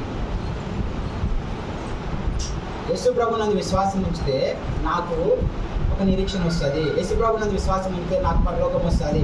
ఇంతకన్నా ఎవరికైనా ఇంకా ఎక్కువ తెలుసా? మీ మనసులో మీ ప్రశ్న వేసుకోండి. ఇంతకన్నా ఎక్కువ తెలుసా తెలీదా? నాకు చెప్పద్దు. నీ మనసుకి న్యాయాధిపతి ఎవరో తెలుసా? దేవుడు. నీ మనసుకి న్యాయాధిపతి దేవుడు. ఇంతకన్నా ఎక్కువ ఆలోచన మనకు ఉందా? అంటే నేను యేసు ప్రభువు నందు విశ్వాసం ఉంచితే నాకు పరలోకం ఒక్కటే వస్తుందా? That is my first question. అందుకే అంటున్నాను కదా, మనకు వాక్యం తెలియకే దేవుని వాక్యం మీద దేవుని కోసం మోక్షంగా ఎందుకు బ్రతకలేకపోతున్నామంటే దేవుని వాక్యం కొంచెం వరకే తెలుసు. ఎటొచ్చి ఈ రోజుల్లో ప్రాబ్లం ఏంటో తెలుసా? వాక్యం తెలియకపోయినా పర్లేదు, వాక్యం ఫుల్గా తెలిసినా పర్లేదు. సగం తెలిసింది చాలా డేంజర్. మనము ఒక భ్రమలో బ్రతుకుతున్నట్టు అర్థం. సాతాను మనల్ని వాడు తప్పుదారిలో పట్టిస్తే మన ద్వారా అనేక మంది తప్పుదారిలో పట్టిస్తారు. దేవుని వాక్యం అర్థం చేసుకోండి. పరలోకం ఒక్కటే కాదు, ఎంతో బ్లెస్సింగ్స్ ఉన్నాయి. ఎందుకో తెలుసా? మనకు వాక్యం రోజు ఇదే పాస్టర్ చెప్పినట్టు చెప్తారు. అది వాళ్ళ తప్పు కాదు. చదవాల్సిన బాధ్యత చదవలేకపోవడం తప్పు నీది. ఇక్కడ కూర్చున్న మీ అందరిది తప్పు. వాక్యం మీద అవగాహన తెలుసుకోకపోవడం, ప్రతిరోజు వాక్యం చదవాలని ఆశ నీళ్ళు ఎందుకు రావట్లేదంటే నీకు దేవుని వాక్యం మీద ఆసక్తి లేదు. కారణం నువ్వు సరిగ్గా అర్థం చేసుకోలేదా, లేకపోతే దేవుని వాక్యం అంటే నీకు అవగాహన లేదా? దేవుని వాక్యం ఎంత అర్థం చేసుకోవడానికి ప్రయత్నం చేయాలి. దేవుని మీద విశ్వాసం ఉంచితే పరలోకం ఒకటే కాదండి. దేవుని మీద విశ్వాసం ఉంచితే పరలోకం తర్వాత 1000 సంవత్సరాలు భూమి మీద పరిపాలన చేస్తామని ఎంతమందికి తెలుసు? 1000 సంవత్సరాలు ఇక్కడ మనం ఒకవేళ యేసునందు విశ్వాసం ఉంచి చనిపోతే మనం తిరిగి జన్మించిన తర్వాత 1000 సంవత్సరాలు దేవునితో పాటు నేను భూమి మీద పరిపాలన చేస్తానని అవగాహన ఎంతమందికి ఉంది? అసలు తెలియదు కాబట్టి తెలియదు. 1000 సంవత్సరాలే కాదు, తర్వాత కూడా పేతురు తన 2వ పత్రిక 3వ అధ్యాయంలో కొత్త ఆకాశం కొత్త భూమి అన్నాడు. దేవుడు ఆ 1000 సంవత్సరాల తర్వాత ఎవరైతే విశ్వాసం ఉంచుతారో పరలోకంతో పాటు 1000 సంవత్సరాల భూమి మీద పరిపాలన చేయడంతో పాటు కొత్త ఆకాశం కొత్త భూమిలో కూడా శాశ్వత కాలం వాళ్ళు ఉంటారు. ఈ ఎందుకు తెలియదు? వాక్యం చదవట్లేదు కాబట్టి మనకు తెలియదు. దేవుని విశ్వాసం ఉంటే పరలోకం ఒకటే అనద్దు. వాక్యం తెలియని వాళ్ళు కొత్తగా యేసు ప్రభువులోకి వచ్చిన వాళ్ళు చెప్పిన మాటలు ఇవి. ఇన్నాళ్ళు వాక్యం దేవుని వారు అందుకు వస్తున్నా నువ్వు కూడా అదే మాటలు చెప్పావంటే దేవుడు నిన్ను చూసి ఆనందిస్తున్నాడా? నువ్వు ప్రశ్న వేసుకో. నాకు చెప్పద్దు, పక్కన వాళ్ళకి చెప్పద్దు. నువ్వు అలా బ్రతుకుతున్నప్పుడు దేవుడు నిన్ను చూసి ఆనందించగలడా? ఎలా బ్రతుకుతున్నామండి మనం సృష్టించిన దేవుడు సృష్టికర్త. మనం ఆరాధించుకున్నప్పుడు అన్నాము కెరూబులు ఆయన నిత్యం ఆరాధించే యోగ్యుడు ఆయన. నువ్వు నేను ఆరాధించకపోతే ఆయన ఆరాధనకి ఆయన అర్హుడేం కాగా అనుకోవద్దు. ఇంత గొప్ప దేవుడు నీకు నాకు ఛాన్స్ ఇచ్చాడు. మనం ఎలా ఉపయోగించుకోవాలి? ఉపదేశ గ్రంథానికి ఎందుకు మీకు చెప్పానో తెలుసా? ఈ ఉపదేశ గ్రంథంలో ఆ 1000 ఏళ్ల పరిపాలన గురించి ఉంది కాబట్టి ఎంతమందికి అవగాహన ఉందా లేదా తెలియని కోసమే అది చెప్పాల్సి వచ్చింది. అందుకే ఎందుకు తెలుసుకోవాలో తెలుసా? దేవుని చిత్తం తెలుసుకోవాలి. పరిపాలన నేను రక్షించబడతాను ఇది ఒక్కటే కాదు, చాలా ఉంది. దేవుని వాక్యం చాలా ఉంది, మనకి తెలియటం లేదు. 1000 ఏళ్ల పరిపాలన ఉంది అనే ఆ వాస్తవం మనకి తెలియటం లేదు. కాబట్టి ఉంది అనేది గ్రహించాలి. 1వ అధ్యాయం 1వ వచనానికి వద్దాం. 1వ అధ్యాయము 1వ వచనం. ఒబద్యా కలిగిన దర్శనం. ఫస్ట్ క్వశ్చన్, దర్శనము చాలా స్పష్టంగా రాయబడింది. మనము బాగా కూడా ప్రవక్తలు, ఏ ప్రవక్తనా కావచ్చు, మనకి పాత నిబంధనలో 12 మంది ప్రవక్తలు ఉన్నారు కదా. 12 మంది ప్రవక్తలు, చిన్న ప్రవక్తలు, పెద్ద ప్రవక్తలు ఉన్నారు.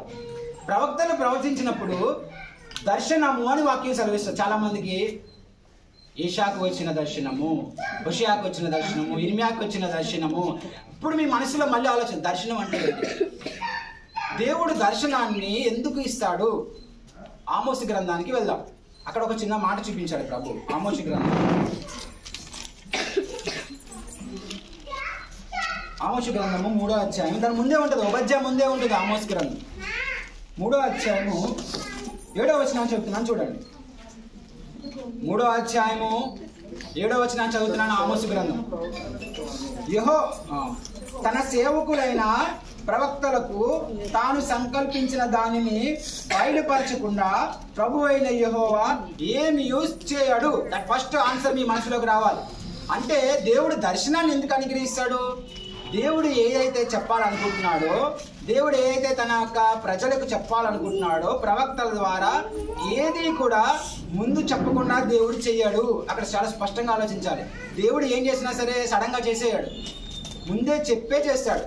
మీకు ఏం చెప్తున్నాను, మీకు మనం నినేవే ప్రజలకి దేవుడు ముందే చెప్పే చేశాడు. చెప్పకుండా వాళ్ళ మీదకి ఉగ్రత తీసుకురావడానికి యోనాని వాడుకోలేదు.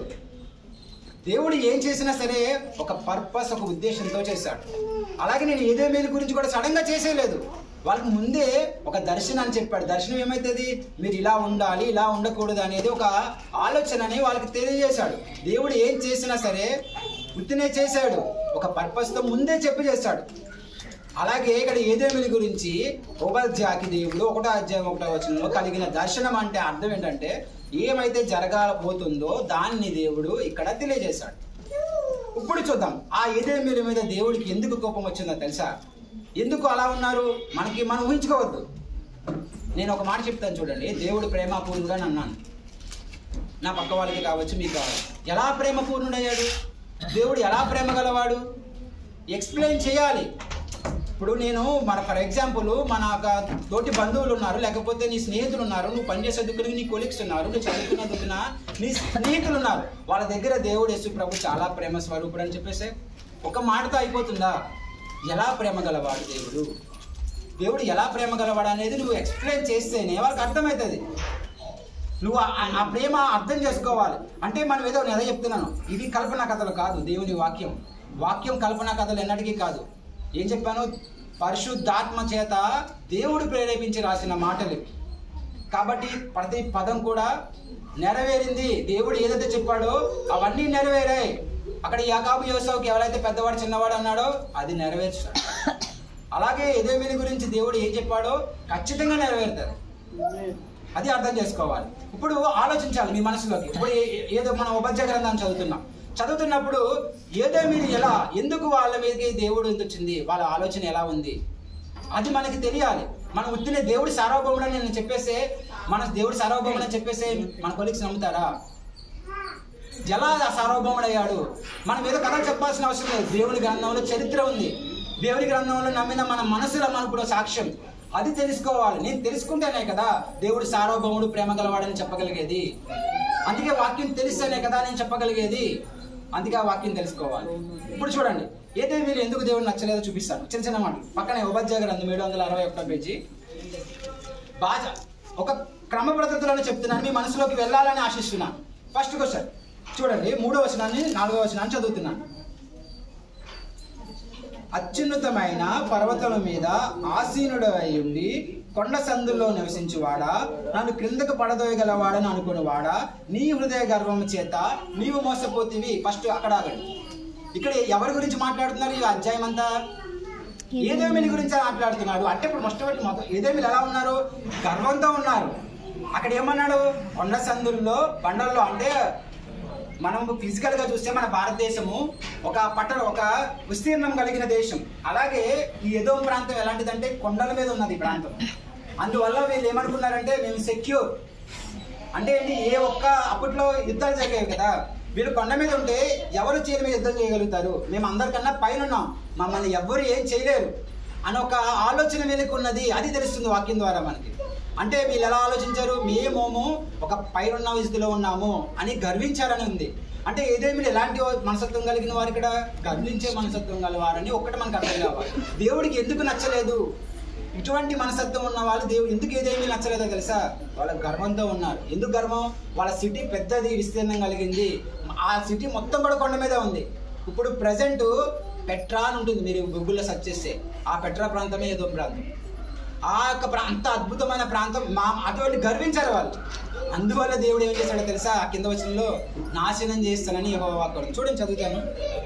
అదే 4వ వచనం చూడండి. పక్షిరాజు గూడంత ఎత్తున నివాసం చేసుకుని, అంటే అర్థం ఏంటి? ఇప్పుడు మీ మనసులోకి ఏం రావాలి? వీళ్ళ నివాసం ఎలా ఉందంట? పక్షి అంత పెద్దది. అది మీ మనసు ఎవరి గురించి మాట్లాడుతున్నాడు? ఏదేమి గురించి మాట్లాడుతున్నాడు? పక్షిరాజు గూడంత ఎత్తైన నివాసం చేసుకుని, నక్షత్రంలో నువ్వు దాన్ని కట్టినను, అచ్చట ఉండినను నేను కిందకి పడదోసును. అది దేవుడిచ్చాడు. అక్కడ గర్వించాడు. అంటే ఇప్పుడు అర్థం చేసుకోవాల్సింది ఏంటి? ఈ ఏదోము ప్రాంతము చూడడానికి పట్టణము అంత ఎత్తుగా ఉందని వాళ్ళు గర్వించారు. వాళ్ళ మనసత్వాలు ఎలాంటివి అంటే, మేము యాకోబు దేవుడు చెప్పినంత ప్రకారం మేము వాళ్ళకి దాస్యులం కాదు, మేము గొప్ప వాళ్ళమని గర్వించారు. ఒక మాట ఆలోచించండి. మీరందరూ కూడా దానియేలు గ్రంథం చదువుతున్నప్పుడు నెబుకద్నెజరు రాజు గురించి చూసుంటారు. నెబుకద్నెజరు రాజు ఆలోచన చేస్తూ ఉన్నప్పుడు 1, 2, 3 అధ్యాయాల్లో నెబుకద్నెజరు రాజు 3వ అధ్యాయానికి వచ్చినప్పటికి తానే ఒక ప్రతిమను అనుకుని అందరూ నమస్కారం చేయమనంత స్థితికి వచ్చేసాడు. 4వ అధ్యాయానికి వచ్చినప్పుడు చివరిలోకి వాడు ఏమనుకున్నాడంటే తెలుసా? అనుకున్నాడంట గర్వం. నేనే ఆరాధికుని అనుకున్నందుకే దేవుడు పడగొట్టేశాడు. అందుకే గడ్డి తిన్నాడు, పశువు గడ్డి తిన్నాడు. ఒక రాజుని దేవుడు గడ్డి తినే స్థితికి తీసుకొచ్చాడు. కారణం ఏంటో తెలుసా? గర్వం. గర్వం దేవునికి ఇష్టం ఉండదు. అది ఏదేమీలకే కాదు, ఇప్పటి కాలంలో నివసిస్తున్న మనకు కూడా వర్తిస్తుంది. ఇప్పటి కాలంలో నివసిస్తున్న మనకు కూడా అది అప్లికేబుల్ అవుతుంది. ఇప్పుడు చదువుతున్నాం కదా, ఉపద్య గ్రంథంలో నేను ఏం నేర్చుకోవాలో తెలుసా? ఆ ఏదేమీలు గర్వం చూపించారు కదా, నేను అలా గర్వంగా ఉండకూడదు. That is the first question మీ మనసులోకి రావాలి. గర్వం ఉంటే ఏమవుతుంది? దేవుడు అక్కడే చెప్పేశాడు. నిన్ను ఎంత ఆకాశానికి నక్షత్రాలు దేవుడు ఎలా వర్ణించాడో తెలుసా? పక్షిరాజు ఎత్తైనంత శిఖరాల వాళ్ళకు ఉంటే నువ్వు ఆకాశానికి వెళ్ళిపో, అయినా సరే అక్కడి నుంచి నేను పడదోస్తాను అన్నాడు. ఇదే యెహోవా వాక్కు. ఇదే వీళ్ళు అటువంటి మనసు గర్వించే వ్యక్తిగా కాబట్టి పడిపోయారు. ఇంకొకరు ఎవరు గర్వించారో తెలుసా? సాతాను. యెషయా గ్రంథం 14వ అధ్యాయం చూస్తే సాతాను దేవుని సన్నిధిలో ఉన్నవాడు, ఒక దేవదూత. వాడి పడిపోవడానికి కారణం ఏంటో తెలుసా? అనుకున్నాడు మనసులో, నేను కూడా ఆరాధనకి యోగ్యుని కావాలి అనుకుంటే చాలు. గర్వం పైకి కనిపించదు. మీకు అర్థమవుతుందా? ఇప్పుడు నేను కోపం చూపించాను అనుకోండి, మీ మనసు నేను కోపడుతున్నాను మీ అందరు గ్రహించగలుగుతారు. గర్వం నా మనసులో అనుకుంటాను, నేను ఎందుకు తక్కువ కాదు, అది నేను చూపించలేను కదా. కాబట్టి మనల్ని మోసగించేది గర్వం. దేవునికి ఇష్టం కానిది గర్వం. ఇక్కడ ఏదేమీ దగ్గర దేవునికి నచ్చనిది గర్వం. అందుకనే దేవుడు ఆ విధంగా మాట్లాడాడు. ఇంకా చదువుతాం. కిందకొస్తే అన్నీ చెప్పలేనని చెప్తున్నాను, ఎందుకంటే టైం తక్కువ ఉంది. 8వ వచనం చదువుతాను. అదంతా అదే వచనం వస్తుంది. కావాలంటే మీకు 6వ వచనం నుంచి చదువుతాను. చూడండి. ఏసావు సంతతి వారు సొమ్ము సోదా చూడబడును, వారు దాన్ని దాచిపెట్టిన ధనమంతయు పట్టబడును. అంటే ఇదంతా మీరు చదువుతున్నప్పుడు ఏమర్థం కావాలి? ఏదేమి గురించే చెప్తున్నాడు. దేవుడు ఎలా వాళ్ళ మీద తీర్పు వస్తుంది అనేదే చెప్తున్నాను. ఎందుకు చెప్తున్నానని తెలుసా? ఇంటికి వెళ్ళిన తర్వాత మీరు చదవాలని, మీకు చదవడం నేర్పిస్తే మీరు చదువుతారని. అంతా నేను చెప్పలేను కాబట్టి, టైం మనకు సరిపోదు కాబట్టి. కొన్ని వచనాలు మాత్రమే మీకు టచ్ చేస్తే మీరు ఈజీగా అర్థమవుతుంది ఇంటికి వెళ్ళి చదువుతారు వాళ్ళు. ఇప్పుడు చూడండి, 8వ వచనంలో మాట్లాడాడు ప్రభు. ఆ దినమందు ఏషావు పర్వతం మీద వివేచన లేకపోవునట్లు ఏదోము నుండి జ్ఞానులను నాశనం చేస్తును. ఇదే వాక్కు. మళ్ళీ ఏమన్నాడు? మీరు గర్వంతోనే కాదు, వీళ్ళు ఎలా ఉన్నారంటే ఈ యొక్క జ్ఞానాన్ని కూడా నాశనం చేసేస్తాను అన్నాడు దేవుడు. ఎందుకంటే వీళ్ళు ఇటువంటి గర్వపడే మనస్తత్వం గలవారు కాబట్టి. మీకు ఒకటి తెలుసా? వీళ్ళు ఎక్కడ ప్రాంతం వాళ్ళు తెలుసా? తూర్పు ప్రాంతం వాళ్ళు, ఏదోమీయులు. అంటే తూర్పు దేశ జ్ఞానులు, స్కాలర్స్ అందరూ ఇక్కడి నుంచి వచ్చిన వాళ్ళే. మీకు కావాల్సిన అరిస్టాటిల్ వీళ్ళందరూ, ఈ యొక్క జ్ఞానులందరూ ఇక్కడి నుంచి వచ్చిన వాళ్ళే. వాళ్ళ జ్ఞానులను నాశనం చేస్తానన్నాడు ప్రభు. అంటే జ్ఞానం లేకపోయేవారు ఉంటే పట్టణంలో ఎలా ఉంటుంది? బలార్జులు ఉన్నా సరే వృధా. అది సామెతలో ఒక మాట ఉంటుంది, జ్ఞానం గల వారు లేకపోతే బలార్జులు ఉన్నా సరే ఆ పట్టణం పట్టబడబడుతుంది అని ఉంటుంది వాక్యం. కాబట్టి జ్ఞానం అంటే దేవుడు ఎలా దేవుడు తీర్పు తీర్చాడనేది మీకు తెలిస్తే వాక్యం ద్వారా తెలియాలి. ఏదో నాకు వచ్చిన మాటలు కాదు, నా ఊహలో ఉన్న మాటలు చెప్పడం కాదు, దేవుని వాక్యంలో ఉన్న మాటలు మీ మనసులోకి వెళ్ళాలి. అప్పుడు తెలిస్తే దేవుడు ఏదో నుంచి ఎలా తీర్పు తీర్చాలనుకుంటున్నాడు ఎందుకు అని తెలిస్తే మనం వేరే వాళ్ళు చెప్పగలుగుతాం. ఇలా ఉండడం వల్ల దేవునికి ఇష్టం కాదని మనకు తెలుస్తుంది. 2వ వచనం కిందకి రండి. అలా ఇప్పుడు అర్థమైంది వాళ్ళు ఎటువంటి ప్రవర్తన కలిగిన వారు అనేది మనకు అర్థమైంది. ఇప్పుడు 11వ వచనానికి వస్తున్నా చూడండి. నీవు పగవాడవే నిలిచిన దినమందు, పరదేశులు వారి ఆస్తిని పట్టుకుపోయిన దినమందు, అన్యులు వారి గుమ్మములో చొరపడి యెరూషలేము మీద చీట్లు వేసిన దినమందు నీవు వారితో కలుసుకుంటివి. అక్కడ అర్థం కావాలి. ఇప్పుడు దాకా మీకు అర్థం కాకపోవచ్చు, కానీ ఇప్పుడు మీకు అర్థమై ఉండాలి. నువ్వు వారితో కలుసుకుంటావు అంటే ఎవరు కలుసుకున్నారు?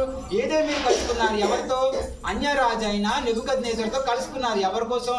ఇశ్రాయేలు మీద దాడి చేసి వాళ్ళందరినీ చెరలోకి తీసుకువెళ్తున్నప్పుడు ఈ యొక్క ఏదేమీలు అన్యరాజు అయిన నెబుకద్నెజరుతో కలుసుకున్నాడు. కాబట్టి అక్కడ దేవుడు అది తెలియజెప్తున్నాడు ఏదేమికి. ఏదేమో ఫర్ ఎగ్జాంపుల్ ఏదేమి తీర్పు తీర్చాలి అంటే దేవుడు వాళ్ళు చేసిన తప్పులేంటో చెప్పాలి కదా. నేను అదే చెప్పాను, దర్శనం అంటే ఏంటి? దేవుడు ఏదైతే చెప్పాలనుకుంటున్నాడో అది ముందుగానే తెలియజేసి అప్పుడే చేస్తాడు తప్ప సడన్ గా దేవుడు చేయడు. ఈ ఏదేమీలు ఎటువంటి తప్పులు చేశారో, ఎటువంటి మనస్తత్వం కలిగిన వారో తెలిసి చేసేలా దేవుడు చేశాడు. ఇక్కడ నువ్వు అలా సపోర్ట్ చేసావు కదా అని ఏదేమీలు తిడుతున్నాడు. ఈ గ్రంథం చదువుతున్న ఏదేమీలకి ఏం అర్థం అవ్వాలి? మేము ఇలా ఉన్నాం కదా అని తను సరి చేసుకోవాలి. వాళ్ళు మాత్రమే కాదు, మనం కూడా అనుకోవాలి. ఎలా అనుకోవాలి తెలుసా? వీళ్ళెవరు? స్వయాన ఏదేమీలు ఇశ్రాయేలు సహోదరుల మీద సహోదరుల కోపం ఏంటి? దేవుడు ఏం చేశాడో తెలుసా? సహోదరుల మీద సహోదరుల కోపం ఉంటుందా? సామెతల్లో ఒక మంచి మాట ఉంటుంది, చూపిస్తాను చూడండి. 24వ అధ్యాయము, సామెతల గ్రంథం 24వ అధ్యాయం చూడండి. ఎంత అద్భుతమైన మాట అంటే 24వ అధ్యాయం 11వ వచనం చదువుతున్నాను చూడండి. 11, 12 వచనాలు చదువుతున్నా చూడండి. అద్భుతమైన మాట. సామెతల గ్రంథము 24వ అధ్యాయము 11వ వచనం. చావునకు పట్టబడిన వారిని నువ్వు తప్పింపము, నాశనమందు పడుటకు జోగుచున్న వారిని నువ్వు రక్షింపవా? ఒక క్వశ్చన్ మార్క్తో ఏం చేశాడు ఆ రచయిత. అంటే ఏంటి? ఎవరైతే నాశనం అవడానికి సిద్ధంగా ఉన్నారో, ఎవరైతే నశించిపోతున్నారో వాళ్ళని రక్షించడానికి నువ్వు ఎందుకు ఆసక్తి చూపించవు అని ఒక రచయిత ఒక క్వశ్చన్ వేశాడు. అంటే ఏంటి? మనం ఎవరైనా సరే ఇప్పుడు ఫర్ ఎగ్జాంపుల్ తప్పు మార్గాల్లో నడుస్తున్నప్పుడు, వ్యర్థమైన మాటల్లో నడుస్తున్నప్పుడు మనం సరి చేయాలి. అంతేగాని వాళ్ళు భలే వెళ్ళిపోతున్నారు అనుకోకూడదు. అక్కడ ఏదేమీ లేవనుకున్నా అలా ఉన్నారు. అక్కడ నువ్వు వాళ్ళతో కలుసుకున్నావు. నీ సహోదరులు అలా వెళ్తున్నప్పుడు నువ్వు వాళ్ళని చెయ్యలేదు. అటువంటి మనస్తత్వం కలిగిన వాడు అని చెప్పి దేవుడు ఏదేమీ తిడుతున్నాడు అక్కడ. సెకండ్ నెక్స్ట్ ఇంకా అలా ఏం చేశారు చూడండి. ఇది ఇంపార్టెంట్. 12వ వచనం. నీ సహోదరుని శ్రమదినము చూసి నువ్వు ఆనందం పొందతగదు. ఎలాంటి మనస్తత్వం గలవారంట? వాడికి శ్రమ వస్తే వీడు ఆనందించేలా ఉన్నారంట. ఇశ్రాయేలుకి శ్రమ వచ్చింది. ఎందుకని? రాజు వాళ్ళని తీసుకెళ్లిపోయి ఒక చెరలోకి బంధించేలా పట్టిపోతే ఏసావు సంతతమైన ఏదేమీలు ఏం చేశారో తెలుసా? ఆనందించారట. భలే జరిగింది వాళ్ళకి. మమ్మల్ని ఎలా అన్నారు కదా చిన్నప్పుడే, కాబట్టి భలే జరిగింది అనుకున్నాడు. అలా అనుకున్న వాళ్ళు ఎవరో తెలుసా? దేవునికి ఇష్టం లేని వారు. ఒక క్వశ్చన్ వేస్తాను, మన మనసులో మనం అనుకుందాం. మనల్ని ఎవరైనా బాధ పెట్టారు అనుకుందాం. బాగా బాధ పెట్టారు, చెప్పలేనంత బాధ పెట్టారు. వాళ్ళకి ఏదైనా శ్రమ వచ్చినప్పుడు ఆ విషయం మనకి తెలిసింది అనుకోండి, ఎలా ఉంటుంది? ఒకప్పుడు నాకు చేశాడు కదా, బాగానే జరిగిందని ఆలోచన మనకు వస్తుంది సర్వసాధారణం. నేను రావట్లేదు అనద్దు. మన హ్యూమన్స్, మనం గొప్పవారిగా వర్ణించుకోవద్దు. మనలో ఏ క్వాలిటీ లేదు. నేను ఇలా క్వాలిటీలో ఉన్నానంటే దానికి అర్థము, ఇంతగా నేను దేవుణ్ణి ఆరాధించగలుగుతున్నాను అంటే మన అర్థము దేవుని కృప. ఆయన కృప ఉంది కాబట్టి మనం అర్థం చేసుకోగలుగుతున్నాను తప్ప మన గొప్పతనం కాదు. అందుకనే నాకు లేదు ఆ క్వాలిటీ అనద్దు, ఉంటుంది. దానికి దేవుడు మనం అలా అనుకుంటే దేవుడు ఒక మాట చెప్పాడు తెలుసా? అదే 24వ అధ్యాయం సామెతల్లో చూడండి, మీకు ఆశ్చర్యం అనిపిస్తుంది. 24వ అధ్యాయము సామెతల గ్రంథంలో 17, 18 వచనాలు చదువుతున్నాను చూడండి. దేవుడు ఎలా ఉండాలని మనం కోరుకుంటున్నాడో మనం ఎలా ఉంటున్నామో చూడండి. నీ శత్రువులు పడినప్పుడు సంతోషింపకము, వాడు తృప్తినప్పుడు నీ మనస్సున ఉల్లసింపకము. చాలా స్పష్టంగా చెప్పాడు ప్రభు. అలా సంతోషిస్తే ఏమంటే తెలుసా? 18వ వచనం చదవండి. యెహోవా అది చూసి అసహించుకుని వాని మీద నుండి తన కోపము తిప్పుకొనునేమో. ఆలోచన రావాలి మీ మనసులోకి. ఏదో ఈ యొక్క ఉపద్య గ్రంథం నాకు ఏం చెప్తుంది? నేను ఇలా ఉన్నానా లేదో నన్ను నేను సరి చేసుకోవడానికి. ఈ గ్రంథం రాసిన ఏదేమీలు ఆనాడు చదివి వాళ్ళు సరి చేసుకోవడానికి, ఒకవేళ అటువంటి స్వభావాలు మనలో కూడా ఉంటే మనం కూడా సరి చేసుకోవడానికి.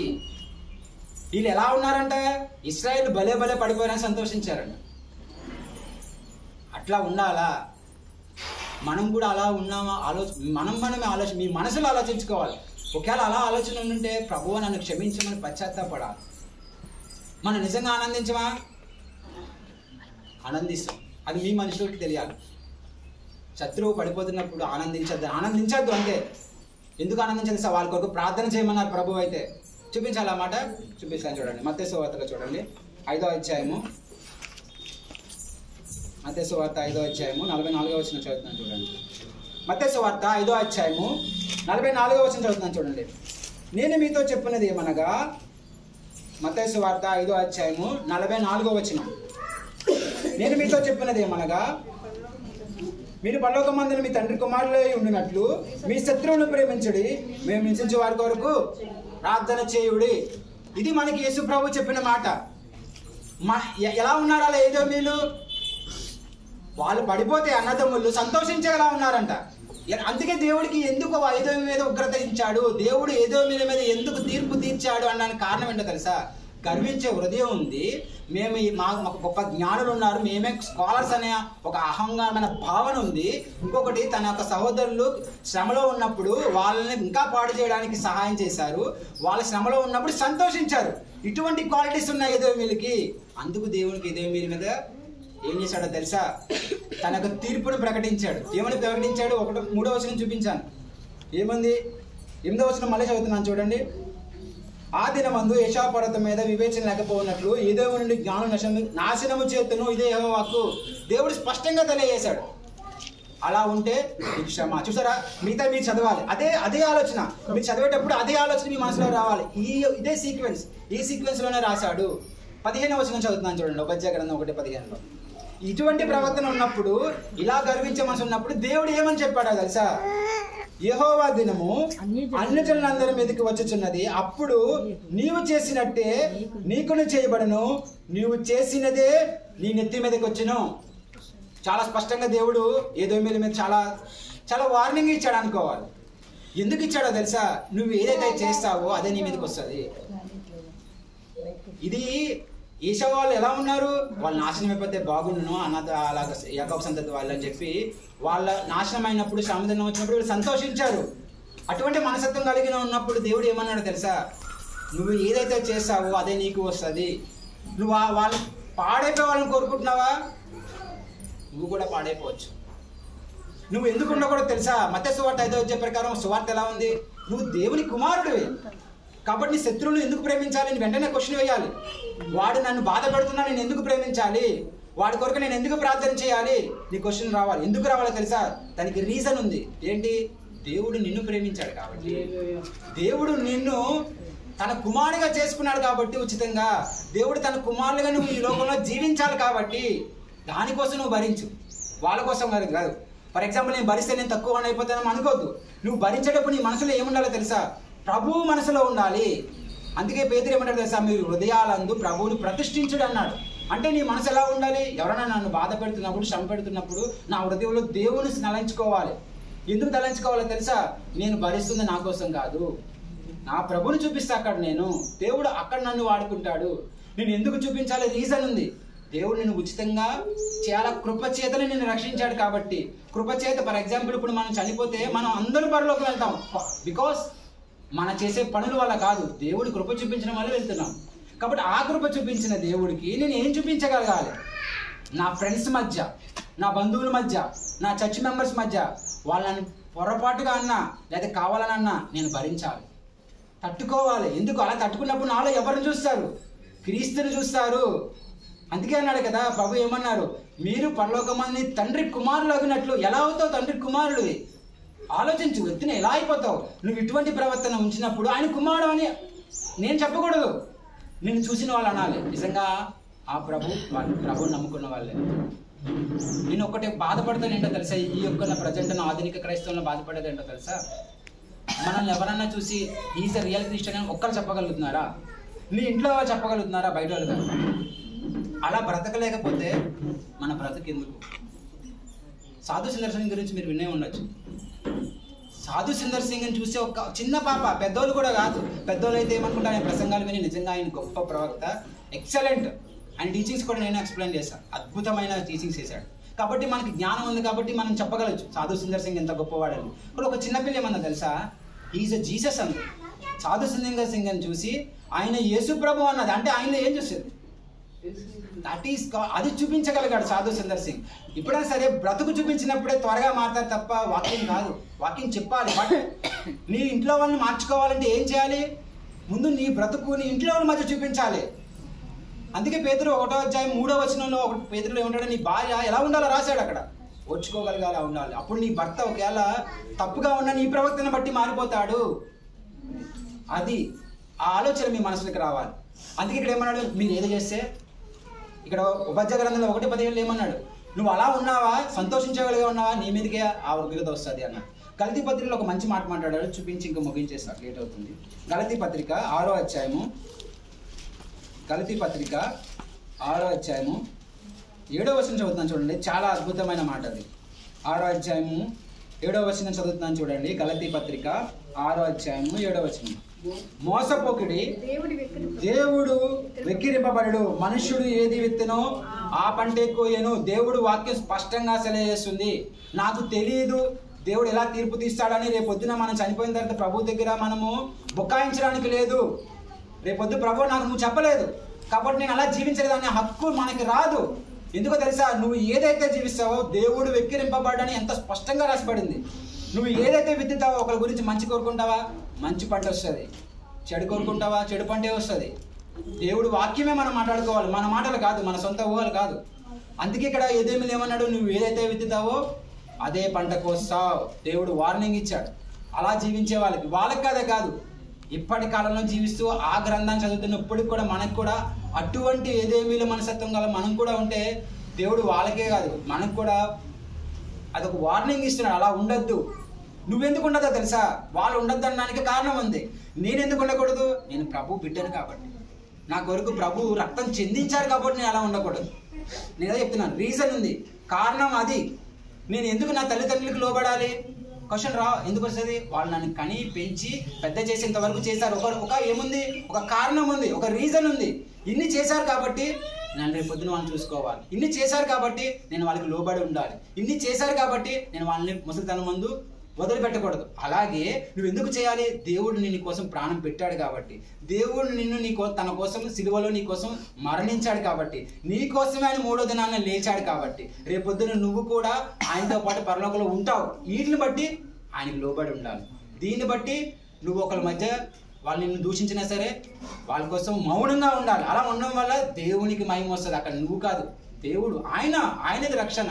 ఆయన నిన్ను కాపాడుతాడు, ఆయన నిలబెడతాడు. కారణం ఉంది, దాన్ని బట్టి దీన్ని చేయాలి. అది ఏదేమిల గురించి దేవుడు అద్భుతంగా చేశాడు. ఇప్పుడు ఒక మాట చెప్తున్నాను, ఏదేమిలు ఎలా ఉన్నాడు, మనం ఎలా ఉండకూడదు అనేది దేవుడు స్పష్టంగా తెలియజేశాడు. ఒక చిన్న మాట చూపిస్తా లాస్ట్లో, ఆ మాట చెప్పేసి ముగించేస్తాను. మళ్ళీ ఉపధ్యాయ గ్రంథానికి వద్దాము. 761వ పేజీ లాస్ట్, ఇంకా చెప్పాలనుకోవట్లేదు. ఈ 18వ వచనం నుంచి 21వ వచనం వరకు కూడా దేవుడు ఏం చేశాడో తెలుసా? అప్పటి వరకు కూడా ఏదేమిల గురించి ఉన్నప్పుడు సడన్ గా దేవుని యొక్క ఒక ఉపాధ్యాయ ఏం చేశాడంటే ఏదేమిల దగ్గర నుంచి అది యూదుల దగ్గరికి మార్చాడు. ఏమైందో తెలుసా? ఆశీర్వాదం ఇచ్చాడు. ఎలా ఇచ్చాడు చూపిస్తాను చూడండి. ఇవన్నీ కూడా మీరు ఇంటికి వెళ్ళి చదవాలి. అదే ఆలోచన, వేరే ఆలోచనతో కాదు. ఒక వచనం చదువుతాను, అదే ఆలోచనతో మిగతా వచనాలని చదువుకోండి. 18వ వచనం చదువుతున్నాను చూడండి. మరియు యాకోబు సంతతి వారు అగ్నియు, యోసేపు సంతతి వారు మంటయు అగుదురు. ఏసావు సంతతి వారు వారికి కొయ్యకాలుగా ఉందురు. ఏసావు సంతతి వారిలో ఎవడును తప్పించుకోడు. యోసేపు సంతతి వారు వారిలో నుండి వారిని కాల్చుదురు. యెహోవా మాట ఇచ్చుచున్నాడు. ఇలా ప్రవర్తిస్తే ఏమవుతుందని చెప్పాడు? ఏదైతే నువ్వు ఏ సహోదరుల మీద నీ కోపం పెంచుకున్నావో, ఏ సహోదరుల మీద నువ్వు గర్వంగా ఉన్నావో, వాళ్ళు ఏ సహోదరుల మీద నువ్వు ఈర్ష్య కలిగి ఉన్నావో, వాళ్ళు బాధపడుతున్నప్పుడు నువ్వు సంతోషించావో, ఇలా ఉన్నప్పుడు ఏం చేశాడు తెలుసా? నువ్వు అలా ఉంటే ఒకటి ఏదైతే చేస్తావో అదే నీకు వస్తుంది. 2 వాళ్ళే నిన్ను నాశనం చేస్తారు. ఏమన్నారు? యాకోబు సంతతి వారు, యోసేపు సంతతి వారు అంటే 10 గోత్రాలు, 2 గోత్రాలు, వాళ్ళే అగ్నిగా అయ్యి నేను కాల్ చేస్తారు. అంటే ఇది భవిష్యత్తులో జరగబోతుంది. అదే అన్నాను, 1000 ఏళ్ల పరిపాలన అన్నాను చూసారా? అదే వస్తుంది. యేసు ప్రభు భూమి మీదకి వచ్చిన తర్వాత మన యేసునందు విశ్వాసం ఉంచిన మనం అందరం కూడా మార్పు పొందుతాము. తెస్సలోనికి రాసిన మొదటి పత్రిక 4వ అధ్యాయంలో చాలా స్పష్టంగా ఉంటుంది. ప్రభువు వచ్చినప్పుడు మనం అందరం కూడా మార్పు పొందుతాం. మార్పు పొందిన తర్వాత భూమి శ్రమలు స్టార్ట్ అవుతాయి. శ్రమలు అయిపోయిన తర్వాత దేవుని యొక్క 1000 సంవత్సరాల పరిపాలన జరుగుతుంది. వీళ్ళ మనసు ఎక్కడుంది? అక్కడుంది. అబ్రహాం కూడా దేని మీద మనసు పెట్టాడు? ఆ 1000 ఏళ్ల పరిపాలన గురించే మనసు పెట్టాడే తప్ప ఈ కృప గురించి ఎవ్వరికీ తెలియదు. ఒక్క పౌలుకు మాత్రమే తెలుసు. అందుకే పౌలు ఏమన్నాడు? ఎఫెసీ పత్రిక 3వ అధ్యాయంలో ఆ కృప, ఆ మర్మము అప్పటి కాలకు ఉన్న ప్రవక్తలకు తెలియలేదు. మనకి మాత్రమే ఉంది. ఈ ప్రవక్త ఇంత జ్ఞానం, ఇంత కృప దేవుడు ఇచ్చాడు. ఎవరికి ఇచ్చాడు? ఇప్పుడు కాలంలో యేసునందు విశ్వాసం ఇచ్చిన మన అందరికీ ఇచ్చాడు. ఇది దేవుడు మనకి ఇచ్చాలనుకుంది. అందుకే అన్నాడు, మీరు ఇది 1000 ఏళ్ళలో పరిపాలన వస్తుంది. ఏసావు సంతతి వాళ్ళు ఇప్పుడు గర్వించారు కదా, వీళ్ళు 1000 ఏళ్ళ పరిపాలనలో వాళ్ళని అధిగమిస్తారు. ఇశ్రాయేలు జనాంగము తరపున ఎవరు నిలబడతారో తెలుసా? యేసు ప్రభు నిలబడతాడు. భూమి మీదకి వచ్చి ఆ పరిపాలనలో ఇప్పుడున్న ప్రపంచ దేశాలన్నీ కలిసి ఇశ్రాయేల్ దేశం మీద యుద్ధానికి వచ్చినా సరే దేవుడు ఇశ్రాయేల్ పక్షాన భవిష్యత్తులో ఉంటాడు. అది ఇక్కడ నెరవేరేది. ఇక్కడ ప్రవచనం 1000 ఏళ్ల పరిపాలన సంబంధించింది. అందుకే చివరి వచనం ఏముంది? 21వ వచనం చదువుతున్నాను చూడండి. మరియు ఏశావు కొండకు తీర్పు తీర్చుటకే సియోను కొండ మీద రక్షకులు పుట్టుదురు. అప్పుడు రాజ్యము యెహోవావును. సియోను కొండ అంటే ఎక్కడ? యేసు ప్రభు మళ్ళీ తిరిగి ఏ కొండ నుంచి వెళ్ళారో ఆ కొండ మీదకే దేవుడు వస్తాడు. ఆ కొండ దగ్గరికి వచ్చినప్పుడు అప్పుడు ఏమవుతుందంటే ఏశావు సంతతి వారే కాదు, ప్రపంచమందున్న ఇశ్రాయేలుకి ఎవరైతే వ్యతిరేకం అందరి మీదకి కూడా దేవుడి యొక్క ఉగ్రత వస్తుంది. అప్పుడు రాజ్యము యెహోవాది అవుతుంది. ఇక్కడ చెప్పాలనుకుంటుంది 1000 వీళ్ళ మనసంతా పాత నిబంధన భక్తులు ఎవరైనా కావచ్చు, పాత నిబంధనలు చెప్తున్న ప్రతి భక్తుడు కూడా, ప్రతి ప్రవక్త కూడా 1000 ఏళ్ల పరిపాలన గురించే చెప్పాడు. 1000 సంవత్సరాలు భూమి మీద పరిపాలించి అబ్రహాము కూడా దాని మీదే మనసు పెట్టాడు. అబ్రహాము కూడా ఈ కృపా సువార్త గురించి తెలియదు. ఈ కృపా సువార్త గురించి ఏ భక్తుడికి తెలియదు. పౌలుకు మాత్రమే దేవుడు ఆ ప్రత్యక్షతని ఇచ్చాడు. ఇక్కడ నువ్వు కూర్చున్నావు కదా సన్నిధిలో, ఆయన సన్నిధిలో కూర్చున్న నువ్వు ఎంత గొప్పవాడో నీకు తెలియట్లేదు. ఫస్ట్ ఆఫ్ ఆల్ అది 2 ప్రాబ్లమ్స్ ఏంటో తెలుసా? నాకు ఎంత గొప్ప కృప ఉందో నేను అర్థం చేసుకోకపోవడం మూర్ఖత్వం. నేను ఎంత గ్రేస్లో ఉన్నానో నాకు తెలియడం లేదు. దేవుడు వీళ్ళు ఎంత కష్టపడ్డారో తెలుసా అండి? వాక్యం చదవాలండి, తెలుస్తుంది వాళ్ళు ఎంత ప్రయాసపడ్డారు. అంతలా పడుతున్నా సరే వాళ్ళకి లేని భాగ్యము ఇప్పుడు ఇక్కడ సంఘంలో కూర్చున్న నీకు నాకు ఇచ్చేశాడు, ఫ్రీగా ఇచ్చాడు. అది తెలియడం లేదు. అది మనం అర్థం చేసుకోవాలి. దేవుడు ఎంత గొప్ప కృప ఇచ్చాడు. ఇప్పుడు ఫర్ ఎగ్జాంపుల్ ఒక చిన్న ఎగ్జాంపుల్ చెప్తాను చూడండి. మన పిల్లవాడు కనుక మనము ఇప్పుడు ఉన్న ఫర్ ఎగ్జాంపుల్ ఇప్పుడు మన పాతకాలంలో మమ్మీ వాళ్ళకి మనంత స్తోమత లేదు. వాళ్ళ స్తోమత ప్రకారం మనల్ని పెంచి పోషించారు. ఇప్పుడు ఒక ఫర్ ఎగ్జాంపుల్ మనం కనుక మన పిల్లవాళ్ళు ఉంటే మనం ఒక లగ్జరీగా పెంచుతాం. ఎందుకంటే మనం ఆ స్థితికి వచ్చాం కాబట్టి వాడు ఆ లగ్జరీలో పడుతూ ఉన్నప్పుడు వాడి కష్టం అంటే ఏంటో తెలియదు. ఫర్ ఎగ్జాంపుల్ ఈ పొద్దున కష్టం వచ్చే అని తెలియకుండా పెంచడం వల్ల వాడి లగ్జరీ ఆ సుఖం అర్థం కాదు, ఆ కృప అర్థం కాదు. నువ్వు ఎంత తల్లిదండ్రులు అదే భావన. ఎందుకు తప్పుదోళ్ళకి వెళ్తారో తెలుసా? పిల్లలకి ప్రతిదీ ఇచ్చేస్తారు. ప్రతిదీ ఇవ్వడం తప్పు కాదు. ప్రతిదీ ఇచ్చిన తర్వాత దాని వాల్యూ వాడితే గుర్తించకపోవడం తప్పు. ఒక వాల్యూ అర్థం చేసుకోకపోవడం తప్పు. ప్రతిదీ వాళ్ళకి ఇచ్చినప్పుడు వాళ్ళకి అర్థం కాదు. మన పిల్లవాడిని కూడా సుఖభోగాలు పెంచిన వాడికి అర్థం కాదు. ఒక్కసారి వాడి కష్టం అర్థమైతే నా తల్లి నన్ను ఎంత ప్రేమించింది, నా తండ్రి నా కోసం ఎంత కష్టపడ్డాడు, నా కోసం వీళ్ళు ఎంత ప్రయాసపడ్డారు, అప్పుడు అర్థమైంది. నేను ఎందుకు చెప్పానో తెలుసా? దేవుని కృప కూడా మనకు అర్థం కాలే. అలాగే దేవుడు ఎంత కృపించాడో తెలిస్తే ఇంత కార్చాడా నా కోసం, ఇంత శ్రమ అనుభవించాడా, ఇంత భాగ్యం అనుభవించాడా తెలిస్తే నువ్వు కూడా కృపలో ఉన్న మనకి దేవుని అదే అడగాలి, ప్రభువా మా నేత్రాలను వెలిగింపచ్చి. ఏదో వీళ్ళకి ఎందుకు నచ్చలేదు తెలుసా? ఇటువంటి ప్రవర్తన కలిగి ఉన్న వాళ్ళు నచ్చలేదు దేవుడికి. అందుకే భవిష్యత్తులో తీర్పు ఉందని ప్రకటించాడు. కానీ యేసునందు విశ్వాసం ఉంచిన నీకు నాకు ఆ తీర్పు లేకుండా ఫ్రీగా ఇచ్చేశాడు. అందువల్ల మనకు ఆ కృప అర్థం కావట్లేదు. ప్రభువా మమ్మల్ని క్షమించు, ఇంత గొప్ప కృపనిచ్చావు కదా, నీ కృప అర్థం కాకుండా మేము ఏదోలా బ్రతుకుతున్నాం ప్రభువా, మాకు అటువంటి గొప్ప భాగ్యం ఇచ్చినందుకు ప్రభువా నీకు వందనాలని చెప్పి ఆయనకు రుణపడి జీవిద్దాం. కాబట్టి ఇలాంటి ప్రవర్తన మనకు ఉండకూడదని దేవుడు చెప్తున్నాడు. అటువంటి ప్రవర్తన ఒకవేళ మనలో ఉంటే దేవుడు ఇష్టపడతాడని అనద్దు. క్వశ్చన్ వాక్యం చెప్తుంది దేవునికి ఇష్టం లేదు అని. అలా ప్రవర్తిస్తున్నావంటే నువ్వు దేవుని చిత్తానుసారంగా నీకు తెలియకుండానే నువ్వు దేవునికి వ్యతిరేకంగా జీవిస్తున్నావు. అవి ఏంటంటే నేను నిజంగా బ్రతుకుతున్నానా లేదా చూసుకొని చెక్ పాయింట్స్ అంటారు. నేను కరెక్ట్గా వెళ్తున్నానా లేదని ఎలా తెలుస్తుంది? నా ముఖం చెమటతో ఉందా లేదా నా ముఖం బాగోలేదని నేను అర్థంలో ఎలా చూసుకుంటానో, నా బ్రతుకు ఎలా ఉందా అనేది వాక్యం ద్వారానే చూసుకుంటాను. కాబట్టి అలా ఉతికితే దేవుడికి ఇష్టమా అంటే ఎన్నటికీ ఇష్టం ఉండదు. కాబట్టి అటువంటి ప్రవక్తను మనం కలిగి ఉండకూడదని ఉపద్య గ్రంథం ద్వారా దేవుడు మనకి తెలియజేస్తూ మనకు ఒక నిరీక్షణ ఇచ్చాడు. తను రాబోతున్నాడు. ఎలా అయితే ఎదేమిలికి 1000 సంవత్సరాల్లో మిమ్మల్ని మళ్ళీ కడతానో మనల్ని కూడా కడతాడని ఒక నిరీక్షణ ఉంది. అటువంటి గొప్ప నిరీక్షణ మనం అందరం కూడా పాల్గొవాలని దేవుడు ఆ కృప మన అందరికీ కూర్చున్న ప్రతి ఒక్కరికి కూడా ఆయన కృప అర్థం కావాలని, అటువంటి భాగ్యం మన అందరికీ తెలియాలని దేవుడే మీ హృదయాల్లో ఆయన వాక్యం పెట్టి మేము ఇంకా ముందుకు నడవగలిగేలా ఆయనకి సాక్షులుగా ఉండగలిగే కృప మన అందరికీ ఇవ్వాలని ప్రభు పేరిట వేడుకుంటూ ఈ చిన్న ప్రసంగాన్ని ముగిస్తున్నాం. ఇంతగా వాక్యం విన్నందుకు మీ అందరికీ కూడా వందనాలు. చిన్న